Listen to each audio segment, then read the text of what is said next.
The emergency room at Hargrove Memorial Hospital in Ashford, Ohio,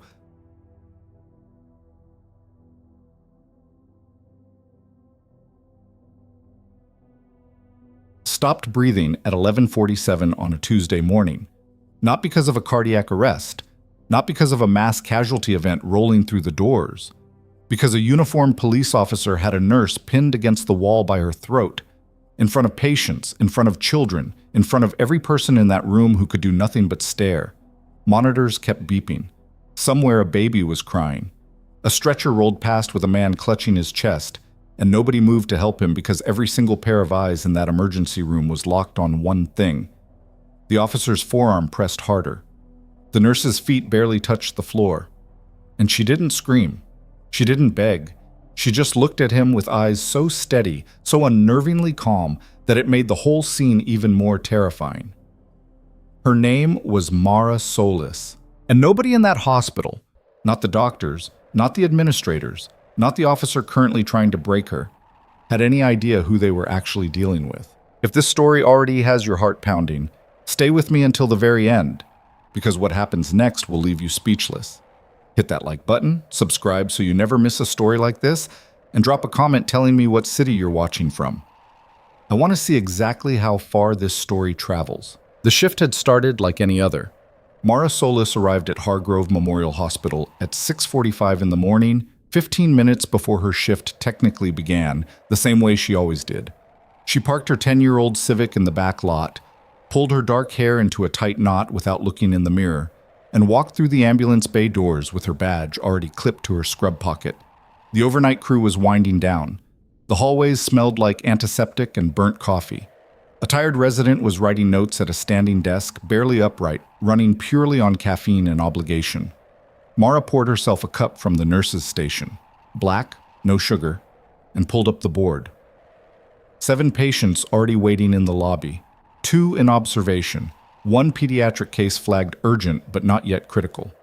She absorbed the information the way someone reads a weather forecast, quickly, practically, already forming a plan before she finished the sentence. "Morning," said Dex, the night shift charge nurse, sliding out of his chair with the boneless relief of a man whose 12 hours were finally up. He was a big guy, mid-40s, with kind eyes and permanently tired shoulders. "It's been quiet, which means it's about to get loud." "It always does," Mara said. He handed her the charge clipboard, and she accepted it without ceremony. That was the thing about Mara that people noticed first. She never performed anything. No small talk, no theatrical sighing at a heavy caseload, no complaints about the thermostat being wrong again. She simply looked at what needed to be done and did it. Dex had worked beside her for 3 years, and he still couldn't quite figure her out. She was good, genuinely, remarkably good at her job, the kind of nurse that residents quietly fought to have in the room during a complicated procedure.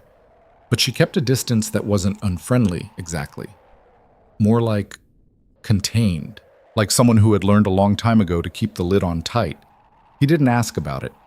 In an ER, everyone has a history.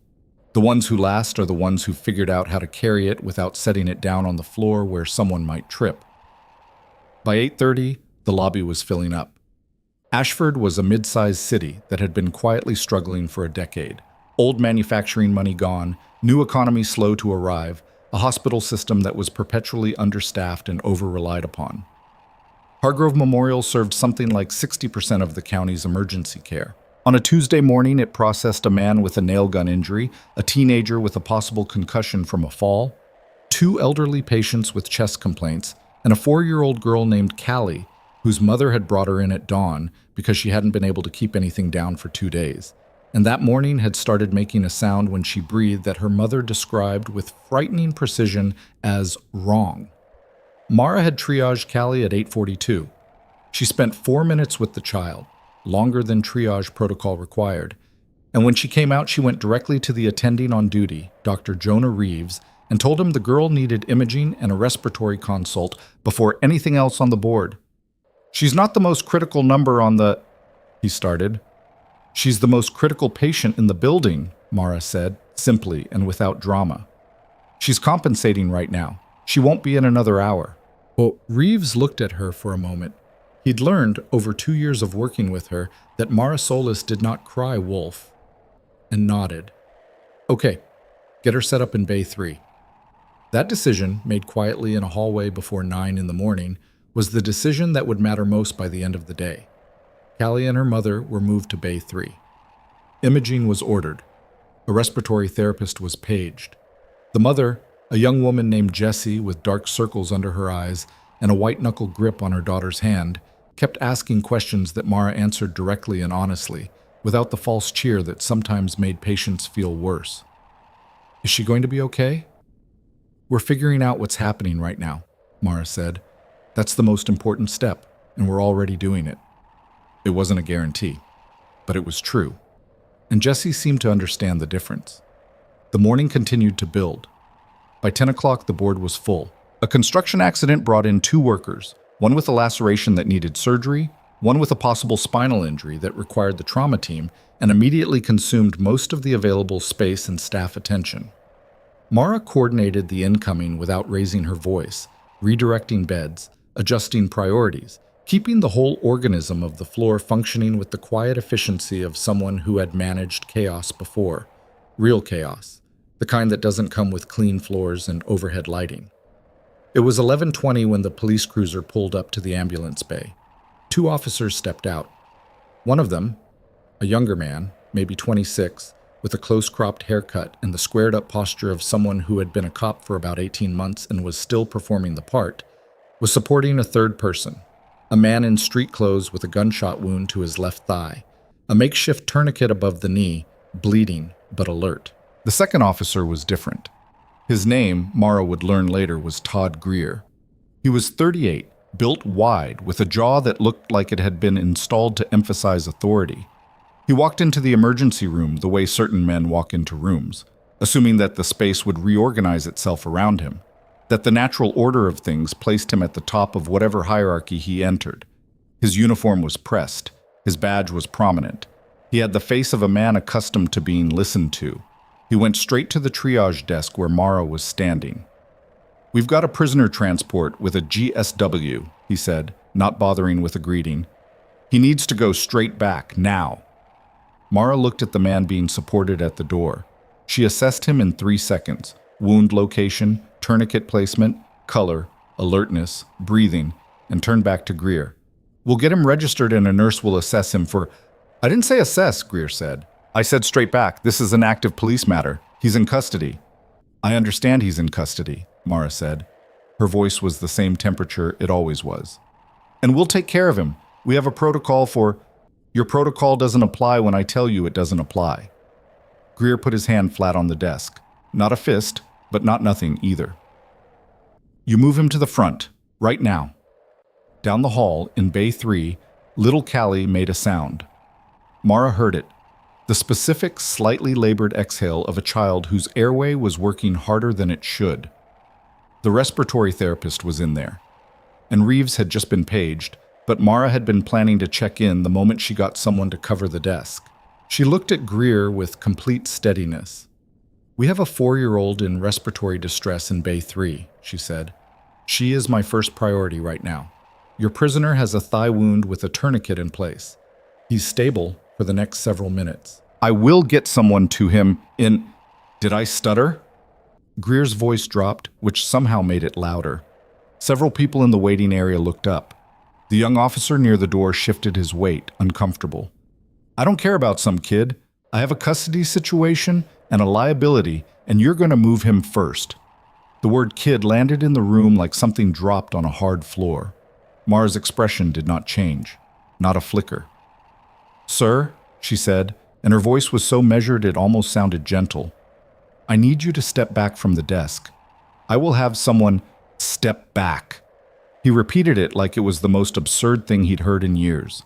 He looked at her scrubs, her badge, her face, with an expression that was almost amused, the particular amusement of someone who cannot believe they're being required to explain their own importance. "You're a nurse.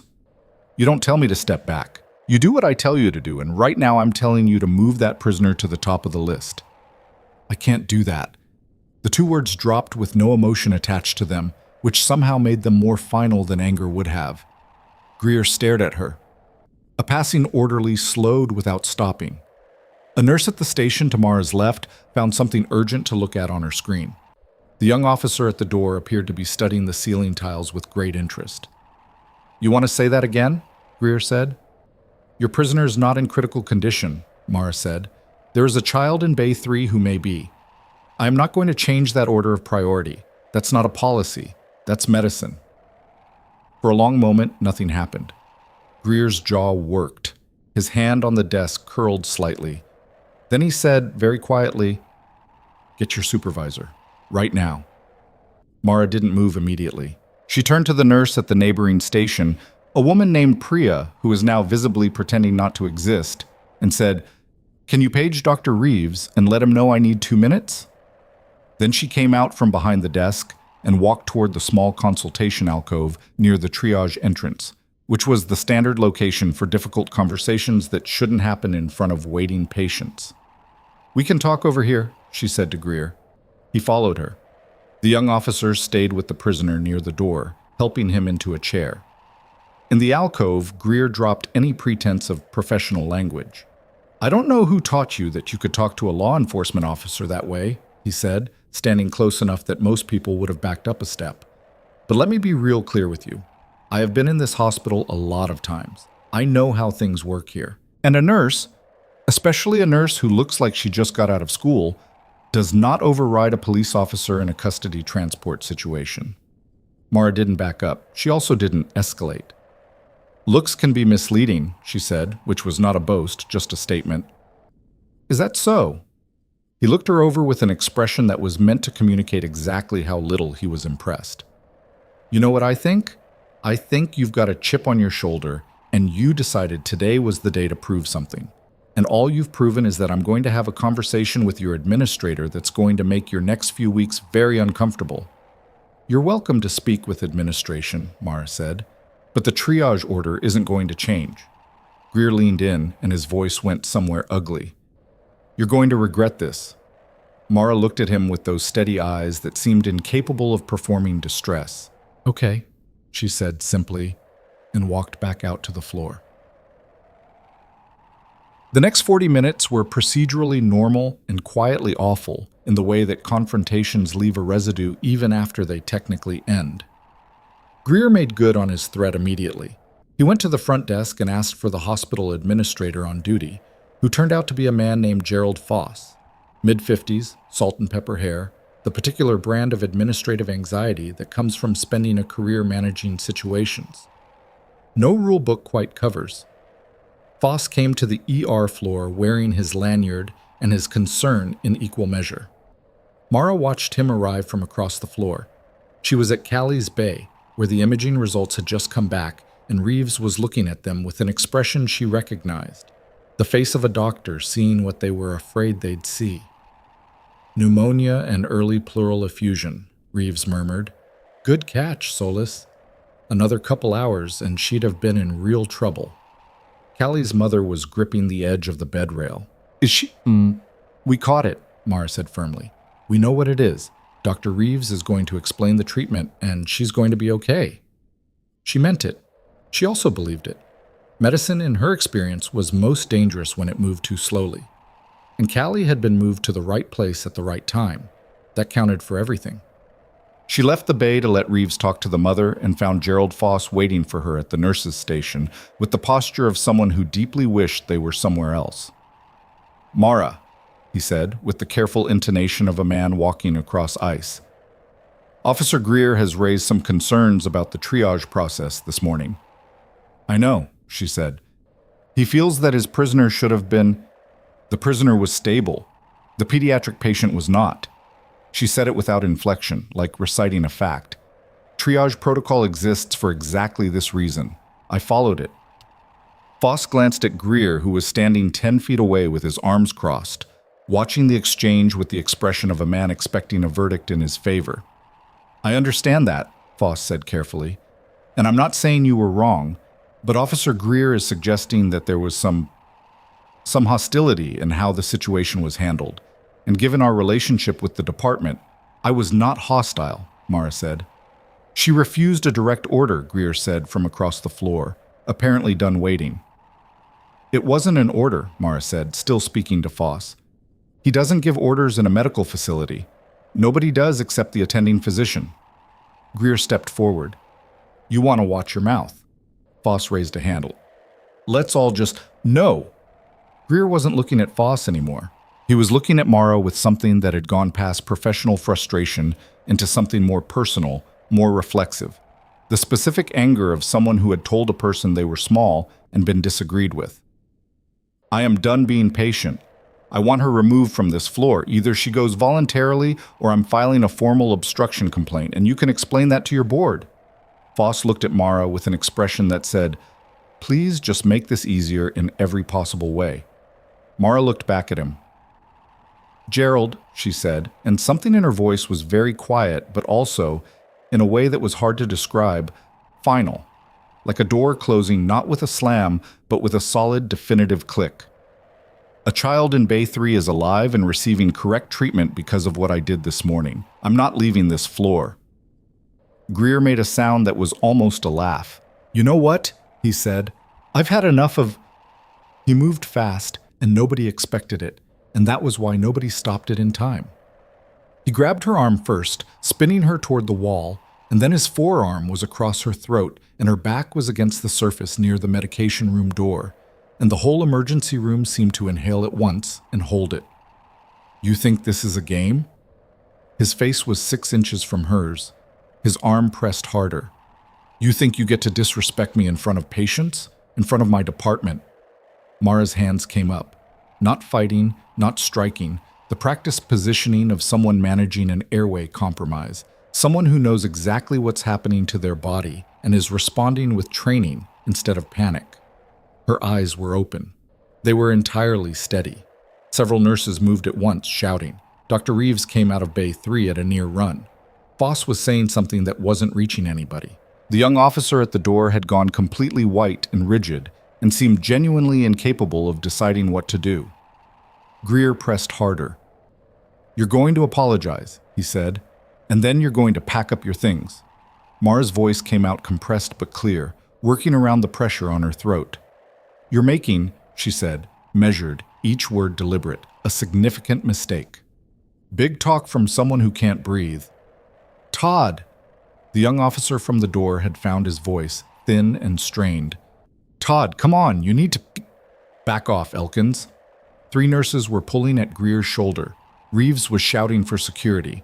Somewhere in the waiting room, a woman started to cry, and the sound of it was somehow the worst part, that ambient human distress. The understanding spreading through a room full of people that the place they'd come to for safety was doing something very wrong. Security arrived. 2 men, one of whom was bigger than Greer, but neither of whom seemed prepared for the specific problem of a uniformed police officer committing an assault in the middle of a hospital floor.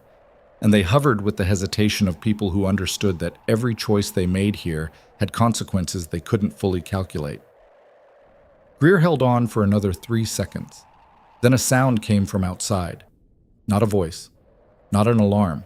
Something lower and more mechanical, the specific resonance of heavy vehicle engines. Multiple, coordinated, pulling up fast and stopping with precision. The automatic doors at the ambulance bay slid open, and the sound of it entered the room before anything else did. And then they came through, 4 of them first, in uniform, moving with the compact purposefulness of people who had been trained to enter spaces and immediately understand them. They spread slightly, instinctively, scanning without appearing to scan. Then 2 more. And then, in the center of the formation, not hurrying, not performing urgency, walking with the particular gravity of someone who does not need to announce himself because every room he enters already knows. A man with 4 silver stars on his collar. He was in his late 50s, lean and exact, with close-cropped silver hair and a face that had been arranged by decades into something that was neither hard nor soft, but simply absolute. He walked onto the floor of the Hargrove Memorial Hospital emergency room like he had walked onto the decks of vessels in conditions that would end careers, and he took in everything. The nurses frozen in place, the patients staring, Gerald Foss with his lanyard and his open mouth. And then his eyes found the wall near the medication room and the woman pinned against it, and everything about him went completely, dangerously still. The whole room felt it. Even Greer felt it. His arm dropped by reflex before his brain caught up with why. The man walked across the floor in 7 steps, and when he stopped, the space around him felt different, reorganized, the way a room reorganizes itself around its actual center of gravity. He looked at Mara, took in the redness at her throat, the careful way she was holding herself. Then he said, in a voice that was not loud but was somehow the loudest thing in the room, "Petty Officer Solis." The words landed like something structural, like a load-bearing beam settling into place. Mara straightened. "Admiral?" she said. The word moved through the room like a current. Greer stood very still, the way people stand when the ground they thought was solid has just made an unexpected sound beneath their feet. "Are you injured?" the Admiral said to Mara. "I'm functional, sir." He held her gaze for a moment, and something passed between them that was not warmth exactly, more like recognition, the shorthand of people who had operated in circumstances that no one else in this room had any context for. Then he turned. He turned toward Todd Greer with the slow, unhurried movement of someone who has all the time in the world because the outcome is not in question. Greer met his eyes and said, and it cost him visibly, but his training was too deep for him to stop it, "Sir, I don't," the Admiral said. Just that. Greer went quiet. The Admiral looked at him the way someone looks at a problem they are about to solve. His voice didn't rise. It didn't need to. "This woman," he said, and each word was placed with surgical care, "completed 6 years of service with Naval Special Operations medical units. She performed under fire in 3 combat deployments. She has been decorated for actions that I am not at liberty to discuss in detail." The room had gone so quiet that the beeping of monitors from the far bays sounded like they were in the same space. "And you put your hands on her throat," the Admiral said, "in a public hospital, in front of witnesses, while she was performing medical triage." Greer's face had lost its color. What remained wasn't quite recognition. He wasn't smart enough for the full weight of it yet, but it was the beginning of something. The first inkling of a man who has thrown a punch and is only now registering the size of what he's hit. Behind the Admiral, one of the uniformed personnel spoke quietly into a radio. Mara stood with her hands at her sides, her breathing even, her eyes forward. Down the hall, from Bay 3, a small voice said, "Mama." Callie, medicated and confused but breathing, finally breathing correctly. And the sound of it in that charged silence was the most human thing in the room. The Admiral's eyes moved briefly toward it, then back to Greer. "Take him," he said. The 2 personnel on his left moved. Greer said, "Wait." But his voice had lost its architecture, all the certainty gone out of it, and he sounded for the first time like exactly what he was. A man who had spent years in a role that told him the rules bent for him, suddenly learning, too late, in the worst possible room, in front of the worst possible witness, that they didn't. The handcuffs came out, and every person in that emergency room, the nurses, the doctors, the waiting patients, the young officer named Elkins, who would later give a full statement without being asked, watched as the man who had said, "You're just a nurse," was walked toward the exit in restraints. Mara Solis stood in the middle of the Hargrove Memorial Hospital emergency room floor and let out one slow, controlled breath. Then she picked up the chart she had set down and walked back toward Bay 3 to check on a 4-year-old girl who was breathing normally for the first time all day. The chart was a 6-page pediatric respiratory workup, and Mara read every line of it standing in the doorway of Bay 3 while Callie's mother stroked her daughter's hair and the monitors beeped with the steady, reassuring rhythm of a child no longer fighting her own body for air. Dr. Reeves had adjusted the treatment plan. Antibiotics were already running through the IV line. The pleural effusion was small enough to manage without intervention, which was the best possible news in a situation that had been an hour away from becoming significantly worse. Mara initialed the updated orders, clipped the chart back to the hook, and allowed herself exactly 3 seconds of something that wasn't quite satisfaction, but was in the same neighborhood. The quiet, private acknowledgement of a call made correctly, of a child who would go home in a few days instead of being airlifted to a pediatric ICU. Then she walked back out to a floor that looked like the aftermath of a controlled explosion. The emergency room at Hargrove Memorial was not the same space it had been 40 minutes ago. The physical room was identical. Same linoleum, same overhead lights that were always slightly too bright, same smell of antiseptic and institutional coffee. But the atmosphere had shifted in the way that atmospheres shift after extraordinary events. That particular charged stillness of people who have witnessed something outside the normal range and are still processing where to put it. Nurses clustered in pairs at the station, speaking in voices low enough to be felt rather than heard. An orderly was pushing a supply cart down the hallway with exaggerated focus, the universal body language of someone who wants to appear uninvolved. Gerald Foss was on the phone near the administrator's alcove, one hand pressed to his forehead, nodding with the pained frequency of a man receiving information he would have preferred not to receive. And in the hallway near the ambulance bay, standing at the precise spot where the confrontation had happened, near the medication room wall, studying the space with the evaluating attention of someone conducting a site assessment, was Admiral Warren Aldrich. He hadn't left. Mara had half expected him to be gone by the time she came back out. The Admiral was not a man who lingered. In the 6 years she had known him, first as a junior medical corpsman and then in increasingly complex operational contexts, she had never once seen him remain in a location after his purpose there was complete.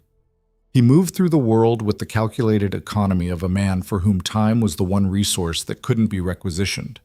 But he was still here, and when he saw her come around the corner, he waited. She crossed the floor. Several people watched her do it. She felt them watching, not with hostility, but with the particular attention people give to someone they are suddenly, urgently trying to reassess, their understanding of that person shifting and reorganizing as she moved. "Walk with me," Aldrich said when she was close enough. It wasn't a question. It was never a question with him. But it didn't have the texture of a command either. It was more the natural assumption of a man who had navigated with other people for so long that he had stopped distinguishing between leading and inviting.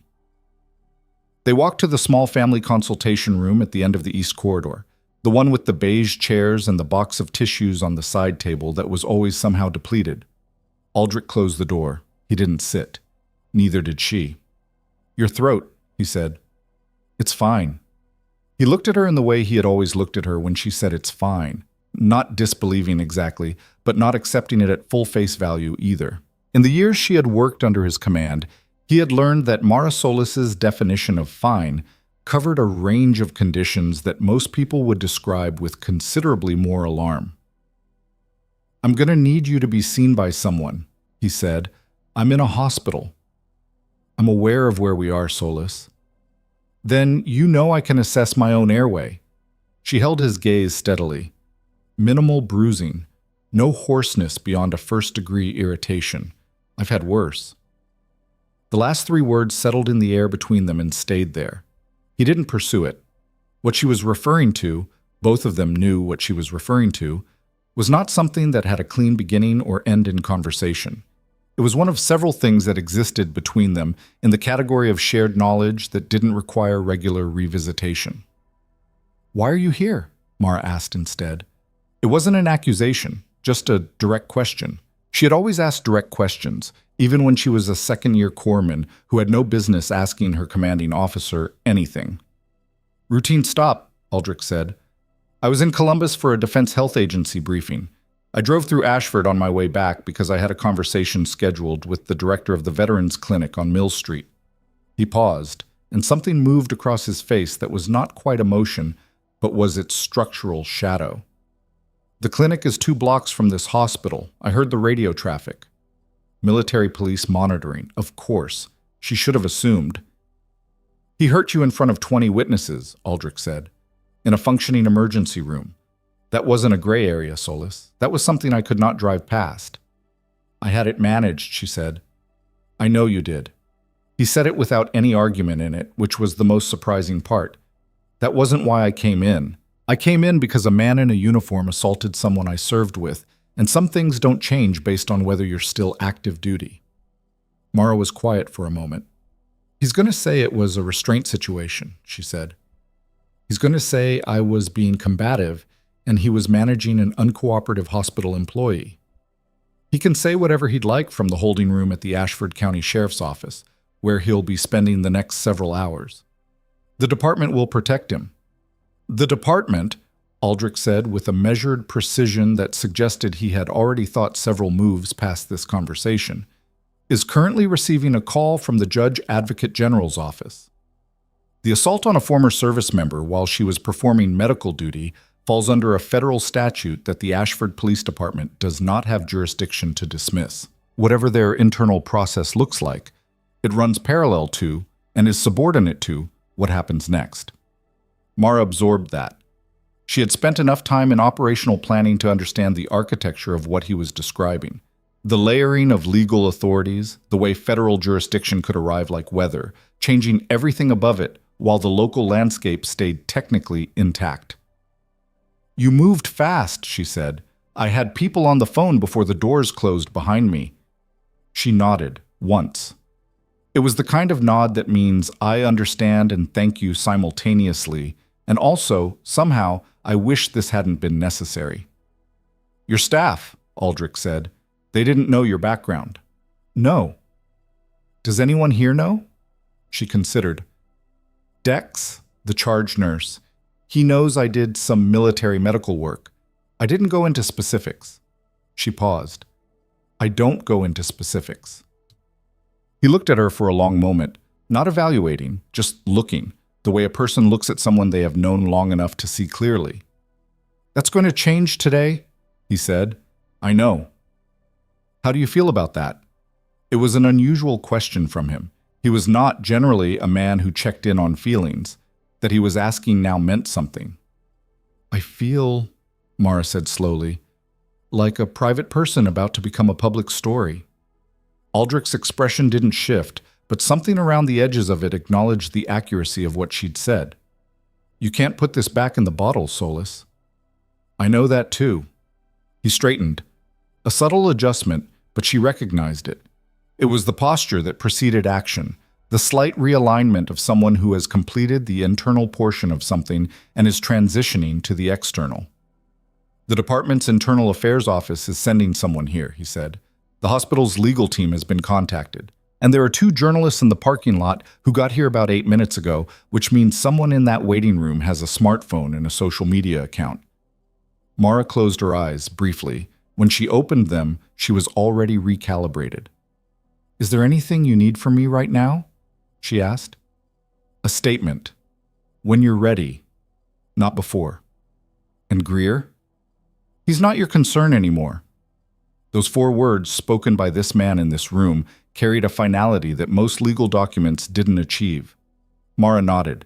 She opened the consultation room door and walked back out into the emergency room, back into the noise and the motion and the particular weight of a floor full of people who now knew her name in a completely different way than they had this morning. The next 2 hours were the strangest of Mara Solis's 3 years at Hargrove Memorial Hospital, and she had worked through a chemical plant accident, a multi-vehicle pileup on the I-70 interchange, and the night a patient had gone into anaphylaxis from an undisclosed allergy and flatlined twice before midnight. What made these 2 hours strange was not the activity. Activity she could manage. What was strange was the texture of how people looked at her. Priya, the nurse at the neighboring station who had very carefully found something else to look at when Greer had arrived, came to find Mara at the medication cart at approximately 1 in the afternoon. She stood beside her, not quite meeting her eyes, and then said in a rush, "I should have done something earlier, when he first came to the desk. I should have backed you up, and I didn't." Mara looked at her. Priya was 29, 3 years into her nursing career, smart and competent, and possessed of the particular vulnerability of someone who had not yet entirely learned that she was allowed to take up space in difficult situations.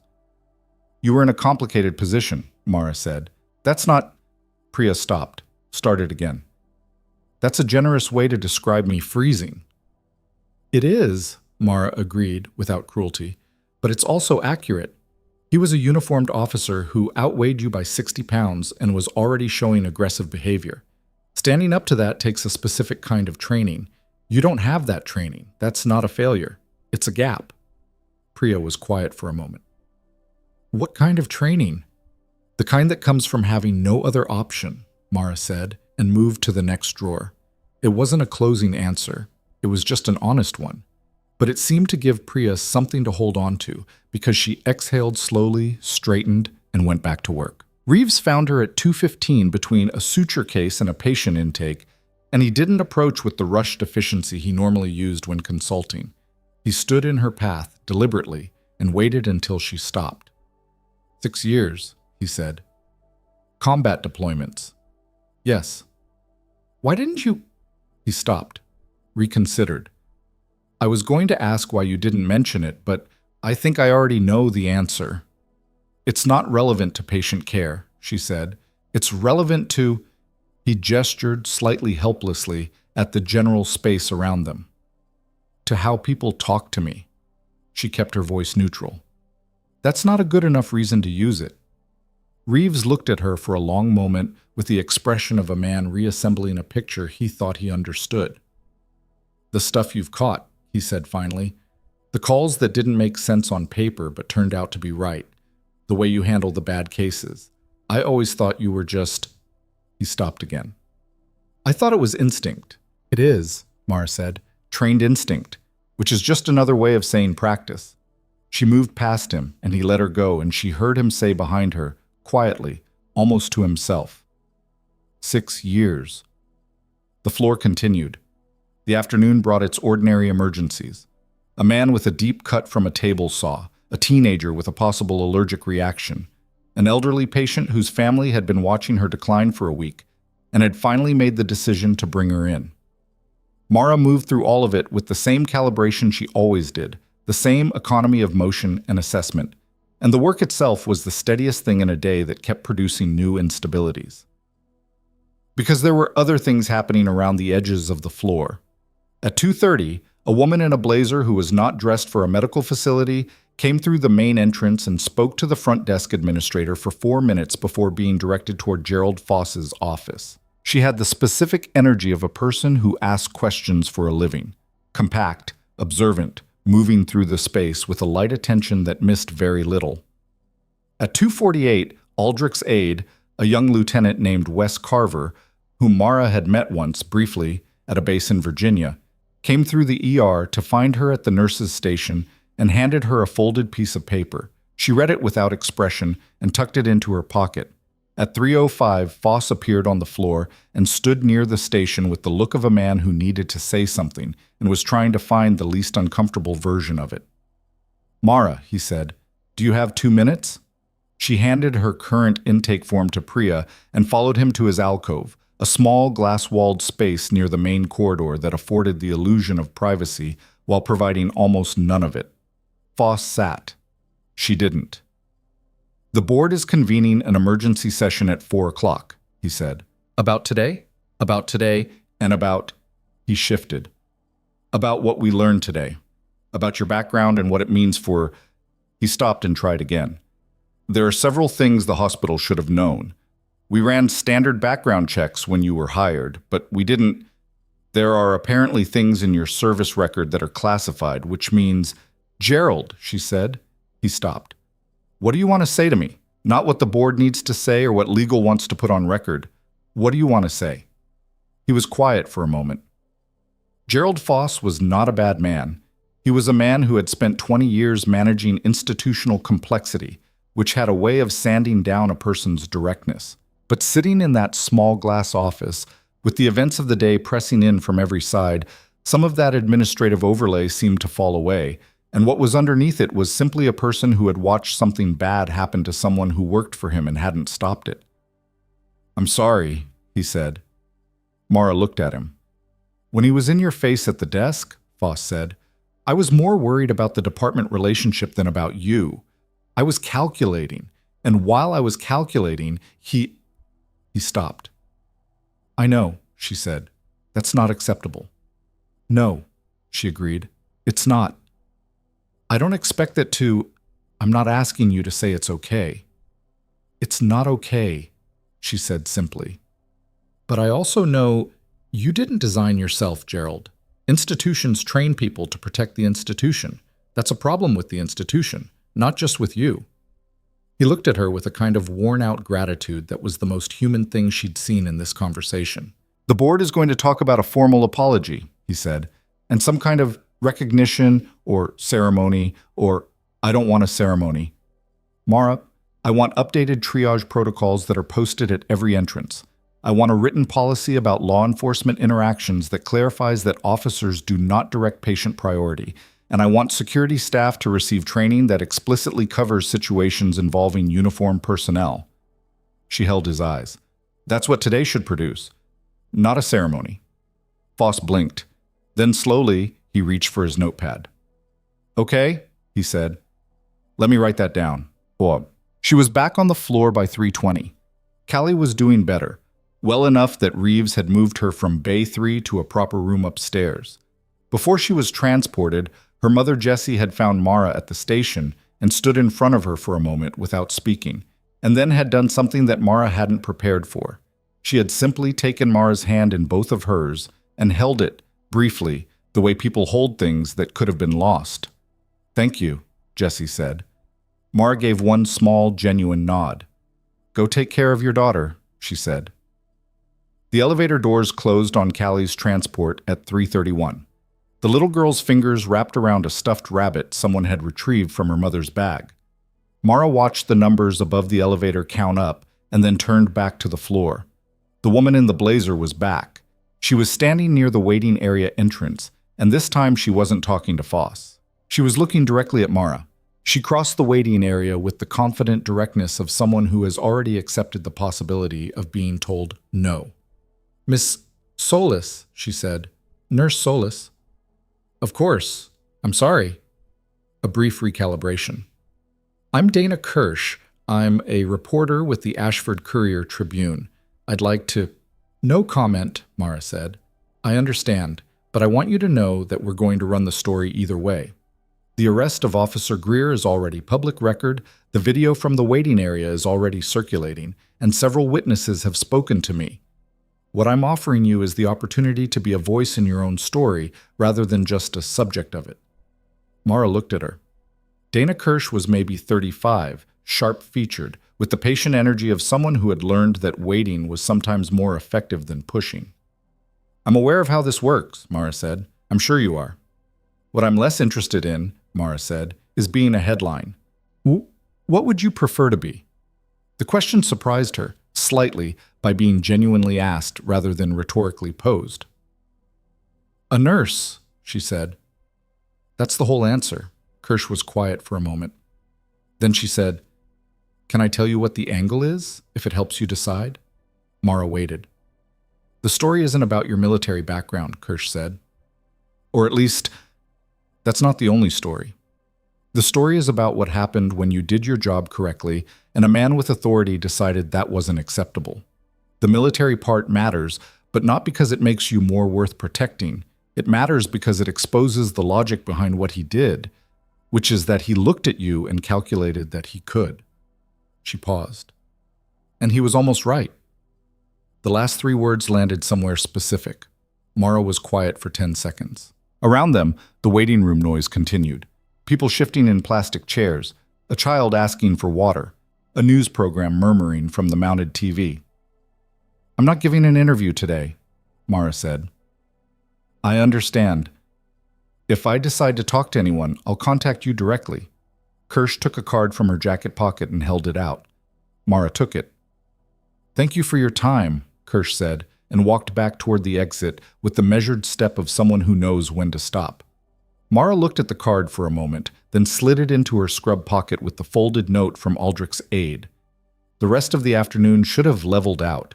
By any reasonable narrative logic, the escalation had peaked, the structural response was in motion, and what remained was administrative aftermath and the gradual return to normalcy. But at 4:17, Mara's phone buzzed with a number she recognized as the Ashford Police Department's non-emergency line, and something in her chest adjusted downward 1 quiet degree before she even answered it.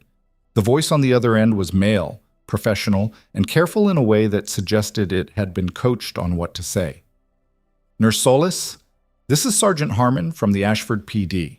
I'm calling to inform you that Officer Greer was released from custody at 3:55 this afternoon pending the completion of the departmental review. Mara said nothing for a moment. The federal matter, she said. The JAG referral? That process is ongoing, Harmon said, with the studied neutrality of someone reading from a script. But local holding authority defaults to the department when the federal warrant hasn't been formally issued. The formal warrant is, it's in progress. So he's out. He's been placed on administrative leave pending the review. He's been required to surrender his service weapon. But he's out. A beat. Yes, ma'am. She ended the call and stood very still near the medication cart. Administrative leave, service weapon surrendered. Formal federal warrant in progress. She knew enough about how these things moved to understand what in progress meant in practice. It meant there were variables still in play. It meant that people were still making decisions about whether what had happened today was going to be treated with the weight it deserved or with the particular lightness that institutions sometimes found when they needed to protect their own. She typed a brief message to the number on Aldrich's note. Greer released on admin leave, federal warrant still pending. The response came back in 40 seconds. I'm aware. Working it. 2 words that carried a specific amount of reassurance and a specific amount of acknowledgement that it wasn't over. At 4:45, the board meeting ended and 3 board members came to the floor, an unusual event under any circumstances, to speak with her directly. They expressed the formal apology she had been told was coming. They confirmed the protocol revisions she had requested, and one of them, a woman named Harriet Odom, who had been on the Hargrove board for 12 years and had the bearing of someone who had navigated significant institutional difficulty, said something more direct than the others. We failed a duty of care today, Harriet said, not a procedural duty, a human one, and we understand that an apology doesn't correct the mechanism that allowed it to happen. That's why the protocol changes matter and why they're going to be implemented and verified, not just written down. Mara looked at her. Thank you, she said. I mean that. I know you do, Harriet said, which is why we should have protected you better. At 5:30, Mara's shift ended. She changed out of her scrubs in the locker room, moving through the familiar motions of end of shift, the deliberate, methodical unpacking of the day that nurses and doctors develop as a way of not carrying the hospital home with them. She sat for a moment on the bench in front of her locker with her jacket in her hands, not quite moving. The locker room was empty. She could hear the floor sounds distantly through the wall, monitors, a voice paging someone, the electric hum of a building that never stopped. She thought about Callie, about the specific moment in the triage assessment when she had heard that respiratory pattern and felt the particular shift of a clinician who has encountered enough deteriorating airways to recognize the difference between discomfort and danger. She thought about Jessie's hands holding hers, the warmth of them, the whole compressed meaning of the gesture. Then she thought about Greer, about where he was right now, about the 53 minutes between when she'd been told he was released and the current moment, and the things that could happen in 53 minutes, when a man with a specific grievance and no service weapon and a great deal of wounded institutional pride found himself suddenly and unexpectedly accountable. She was not afraid of him. She was something else, which was aware. Alert in the specific, non-panicked way she had been trained to be aware, cataloging variables, running through the geometry of possible developments, identifying what she could control and what she couldn't. She put on her jacket, picked up her bag. Her phone buzzed. Not Aldrich's number this time, a number she didn't recognize, Ashford area code. She answered. Ms. Solis. The voice was younger, male, slightly rushed. My name is Officer Theo Elkins. We met today. I was with Officer Greer this morning when we... A brief pause. I was the other officer. The young one. The one who had gone rigid near the door, who had said, Todd, come on, in a voice that had no weight in it. I remember, Mara said. I want you to know that I filed a full witness statement, Elkins said. Voluntarily, before anyone asked me to. Everything I saw this morning, I put it in writing at 2:15 this afternoon. Mara was quiet. Okay, she said. I also want to say... He stopped. Started again. I should have stepped in. When he first grabbed your arm, I was frozen, and I know there's no explanation that makes it... You were a junior officer watching your senior colleague act outside protocol, Mara said. The psychology of that situation is well documented. What matters is what you did afterward. I don't know if it matters enough. It might matter more than you think, she said, depending on how the federal case develops. A silence. He called me from his car, Elkins said. About an hour ago. Mara's attention sharpened. What did he say? Elkins hesitated, and in the hesitation, there was the specific texture of someone deciding between loyalty to an institution that no longer deserved it and the simple weight of what was true. He said you were going to regret making this a bigger deal than it needed to be, Elkins said. He said, another stop. He said some people get exactly what's coming to them. The locker room was very quiet. Did he say anything else? Mara asked. He said the Admiral wasn't going to be in Ashford forever. She absorbed that. Her hand was steady. Her breathing was the same. Thank you for calling me, she said. What are you going to do? She thought about that question for one moment, about the whole mechanism of what was in motion. The federal warrant still processing, Aldrich working something she didn't have full visibility into, a reporter with a card in her pocket, a floor full of people who now understood something they hadn't understood this morning, a child upstairs breathing normally in a room with her mother. And she thought about all the years before this job, all the places she had been and the things she had done in the dark, and the noise and the genuine danger, all of it in service of exactly the kind of steadiness that made today's confrontation feel, in retrospect, almost simple. I'm going to go back to work tomorrow, she said. She ended the call and stood up. She was almost at the locker room door when her phone buzzed again, and this time it was not a number she recognized at all. Not Aldrich, not Elkins, not any Ashford area code.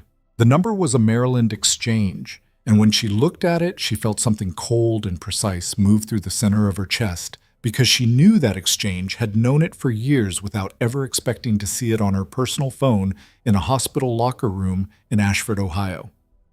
It was a Pentagon number. She stared at it for 3 full seconds before she answered. The Pentagon number rang twice more while she stood there, and on the third ring, she pressed answer and lifted the phone to her ear. The voice that came through was a woman's, measured, articulate, with the particular cadence of someone accustomed to delivering information that required the recipient to sit down, and doing so without suggesting that sitting down was necessary. Nurse Solis, this is Commander Patricia Dwyer, Office of the Judge Advocate General, Naval Criminal Investigative Service Liaison. I apologize for reaching you on a personal line. Admiral Aldrich provided the number. Mara's free hand pressed flat against the locker behind her. Not for support, just for the orientation of something solid. Commander, she said, I'll be brief, because I know today has been a significant day and you have limited bandwidth right now. But what I need to tell you can't wait until tomorrow, and I wanted you to hear it from this office before it shows up somewhere else. Go ahead. The federal assault charge against Officer Todd Greer was filed at 4:40 this afternoon, about 20 minutes after you were apparently notified that he'd been released locally. The warrant is active. Ashford PD has been formally notified and a federal marshal has been dispatched. He'll be in federal custody by tomorrow morning at the latest. Mara's eyes were on the middle distance, on nothing, processing. That's the first piece, Dwyer said. The second piece is more complicated, and it's why I'm calling personally rather than having someone relay it. Tell me. A brief pause, not hesitation, more the structural pause of someone sequencing information carefully. During the review of today's incident, NCIS ran a standard cross-check on Officer Greer's record. This is protocol when an active or former service member is involved in a federal matter. What came back was not what we expected. Another pause. Greer has a prior complaint history involving 3 other incidents at medical facilities in this region over the past 4 years. 2 nurses and 1 paramedic. None of them filed charges that stuck. The locker room felt very still. He did this before, Mara said. Not a question. The prior complaints were filed internally with the department and went through the departmental review process, which, in Ashford, is handled by the department itself. So they were buried. The word the department would use is resolved. Dwyer's tone made clear what she thought of that word in this context. What this means for you, practically, is that your case isn't just an isolated incident anymore. It's the 4th in a pattern, and patterns carry significantly more legal weight than single events. Mara let that settle. She thought about the 3 people who had come before her, the 2 nurses, the paramedic, people who had filed complaints that went through the departmental review process and were never heard from again. She thought about what that cost looked like. Not just professionally, the other kind of cost. "Were any of them contacted today?" she asked. "That process is starting now," Dwyer said. "I wanted to reach you first." "Why?" The question was genuine, not rhetorical, and Dwyer seemed to understand that. "Because you're the most visible point in this case," she said. "The others had no one like Admiral Aldrich walk into the room, which means you have a platform they didn't have, and what you do with it over the next 48 hours is going to affect how much room those 3 people have to come forward." Mara understood the architecture of what Dwyer was describing with the clarity of someone who had, in different contexts, understood exactly how the presence of one visible case could either clear a path for others or close it off depending on how it was handled. "What do you need from me?" Mara said. "A formal recorded statement, in person. Tomorrow, if you can manage it. We can send someone to Ashford. You won't need to travel. Tomorrow morning, I'm on shift at noon. We can work around that." Another brief pause. "Nurse Solis, I want you to understand something clearly. The federal case proceeds with or without your active cooperation. The evidence is strong enough, but your testimony changes the scope of what we can pursue against the department itself, not just Greer individually. You're talking about institutional liability. I'm talking about a department that has been protecting a pattern of behavior for 4 years. Whether we can reach them depends on the strength and specificity of your account." Mara was quiet for 6 seconds. "I'll be ready at 8, she said. "We'll see you then." Dwyer's voice shifted fractionally, the professional register still in place, but something more direct behind it. "And for what it's worth, what you did in that triage room today was correct. You protected the right patient. I know you know that. But someone from outside that hospital should say it anyway." The call ended. Mara held the phone in her hand and stood in the locker room for another 30 seconds, doing the specific internal work of a person processing a significant expansion of a situation they thought they already understood. Then she put the phone in her bag, shouldered the bag, and walked out. The parking lot at 5:47 in the evening held about 60 vehicles and a quality of October light that came in low and amber and made everything look more cinematic than it had any right to be. Mara walked to her Civic with the specific attentiveness she always carried in the world outside. Not paranoia, just awareness, the quiet, ongoing calculation of space and movement that became automatic in people who had spent time in places where the calculation mattered. She was 10 feet from her car when she heard footsteps. Fast ones. From the direction of the ambulance bay. She turned. It was Dex. Out of his scrubs, in a flannel jacket and jeans, slightly out of breath from moving at a speed that his 12-hour night shift had not entirely prepared him for. "I've been waiting," he said. She stopped. "For how long?" "Since 5. He pushed his hands into his jacket pockets. The late light caught the side of his face, and she could see that he was working through something, his expression carrying the effortful quality of a man assembling the right words from the wrong pile. "I heard about everything. The arrest, the board meeting, all of it. Most of it from Priya, some from Reeves, some from the security footage that somebody put on their Instagram, which, that's already online. Has about 40,000 views as of 20 minutes ago," Dex said. She absorbed that with the focused stillness of someone absorbing a piece of information that changes the speed of something already in motion. "Dex, let me say this," he said. "Please." She stopped. He looked at her directly, which was harder than it sounded because Mara Solis had the particular quality of someone who received direct looks without flinching, and that could make the person doing the looking feel oddly exposed. 3 years, he said. "I've worked next to you for 3 years. I knew you were good. I knew you were, different in a way I couldn't explain, but I didn't know." He paused. "I didn't ask either, which is on me." "You didn't need to ask," Mara said. "Maybe I should have." "Why? It wouldn't have changed how I did the job." "No," he said, "but it might have changed how I backed you up." He stopped again and then pushed through whatever was making the words harder. When Greer was at the desk this morning, before it escalated, I was in the break room. I heard the tone from the hallway. I thought about going out. I thought, she can handle it, and I got more coffee. His jaw worked. I've thought about that exact moment about 60 times today. Mara looked at him for a moment. You can't be everywhere, she said. I can be in the hallway when someone is in my nurse's face. She didn't argue with that. It was true, and he knew it was true, and she wasn't going to diminish it by pretending otherwise. What are you going to do with the 61st time you think about it? She asked. He blinked. Go out to the hallway, he said. Good, she said simply.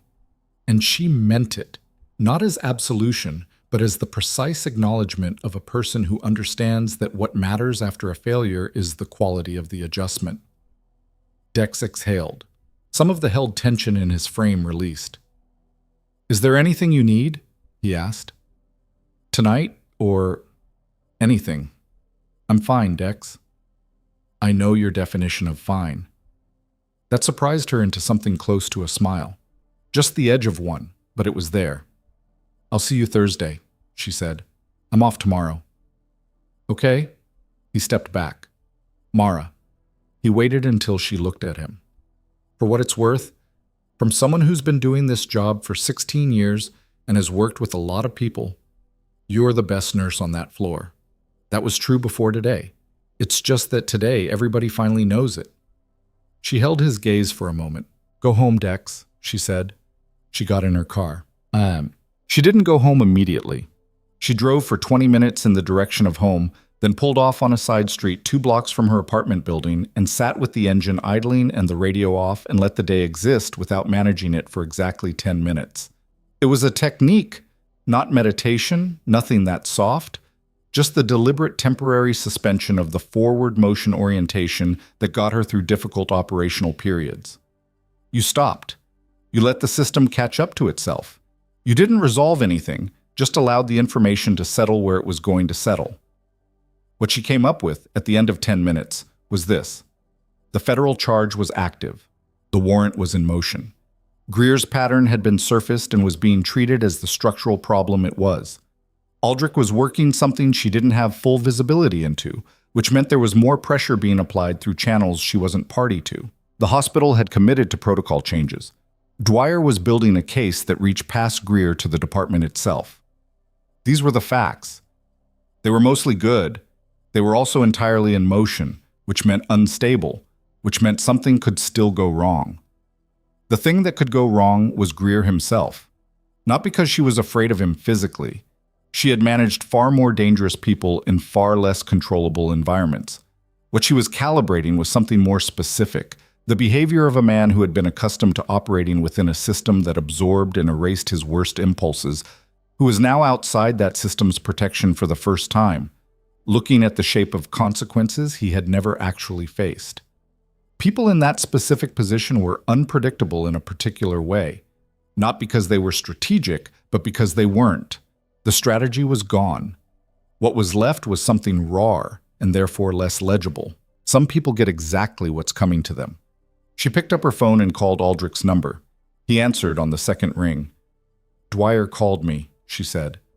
I know. I told her to. What aren't you telling me about Greer's current location? A pause. Measured. The specific pause of a man deciding how much to give. He's not in Ashford, Aldrich said. As of 2 hours ago, he drove west on Route 40. His credit card was used at a gas station in Marysville. You're tracking him. We're monitoring public information that became relevant the moment a federal warrant was filed. His phone is not being tracked. We don't have authority for that yet. But credit card activity and traffic camera data are accessible. He's running, Mara said. He may be driving. Those aren't the same thing yet. The distinction matters less than it used to, given that a federal marshal is looking for him. Correct. She was quiet for a moment. What's in Marysville? His brother lives there, Marcus Greer.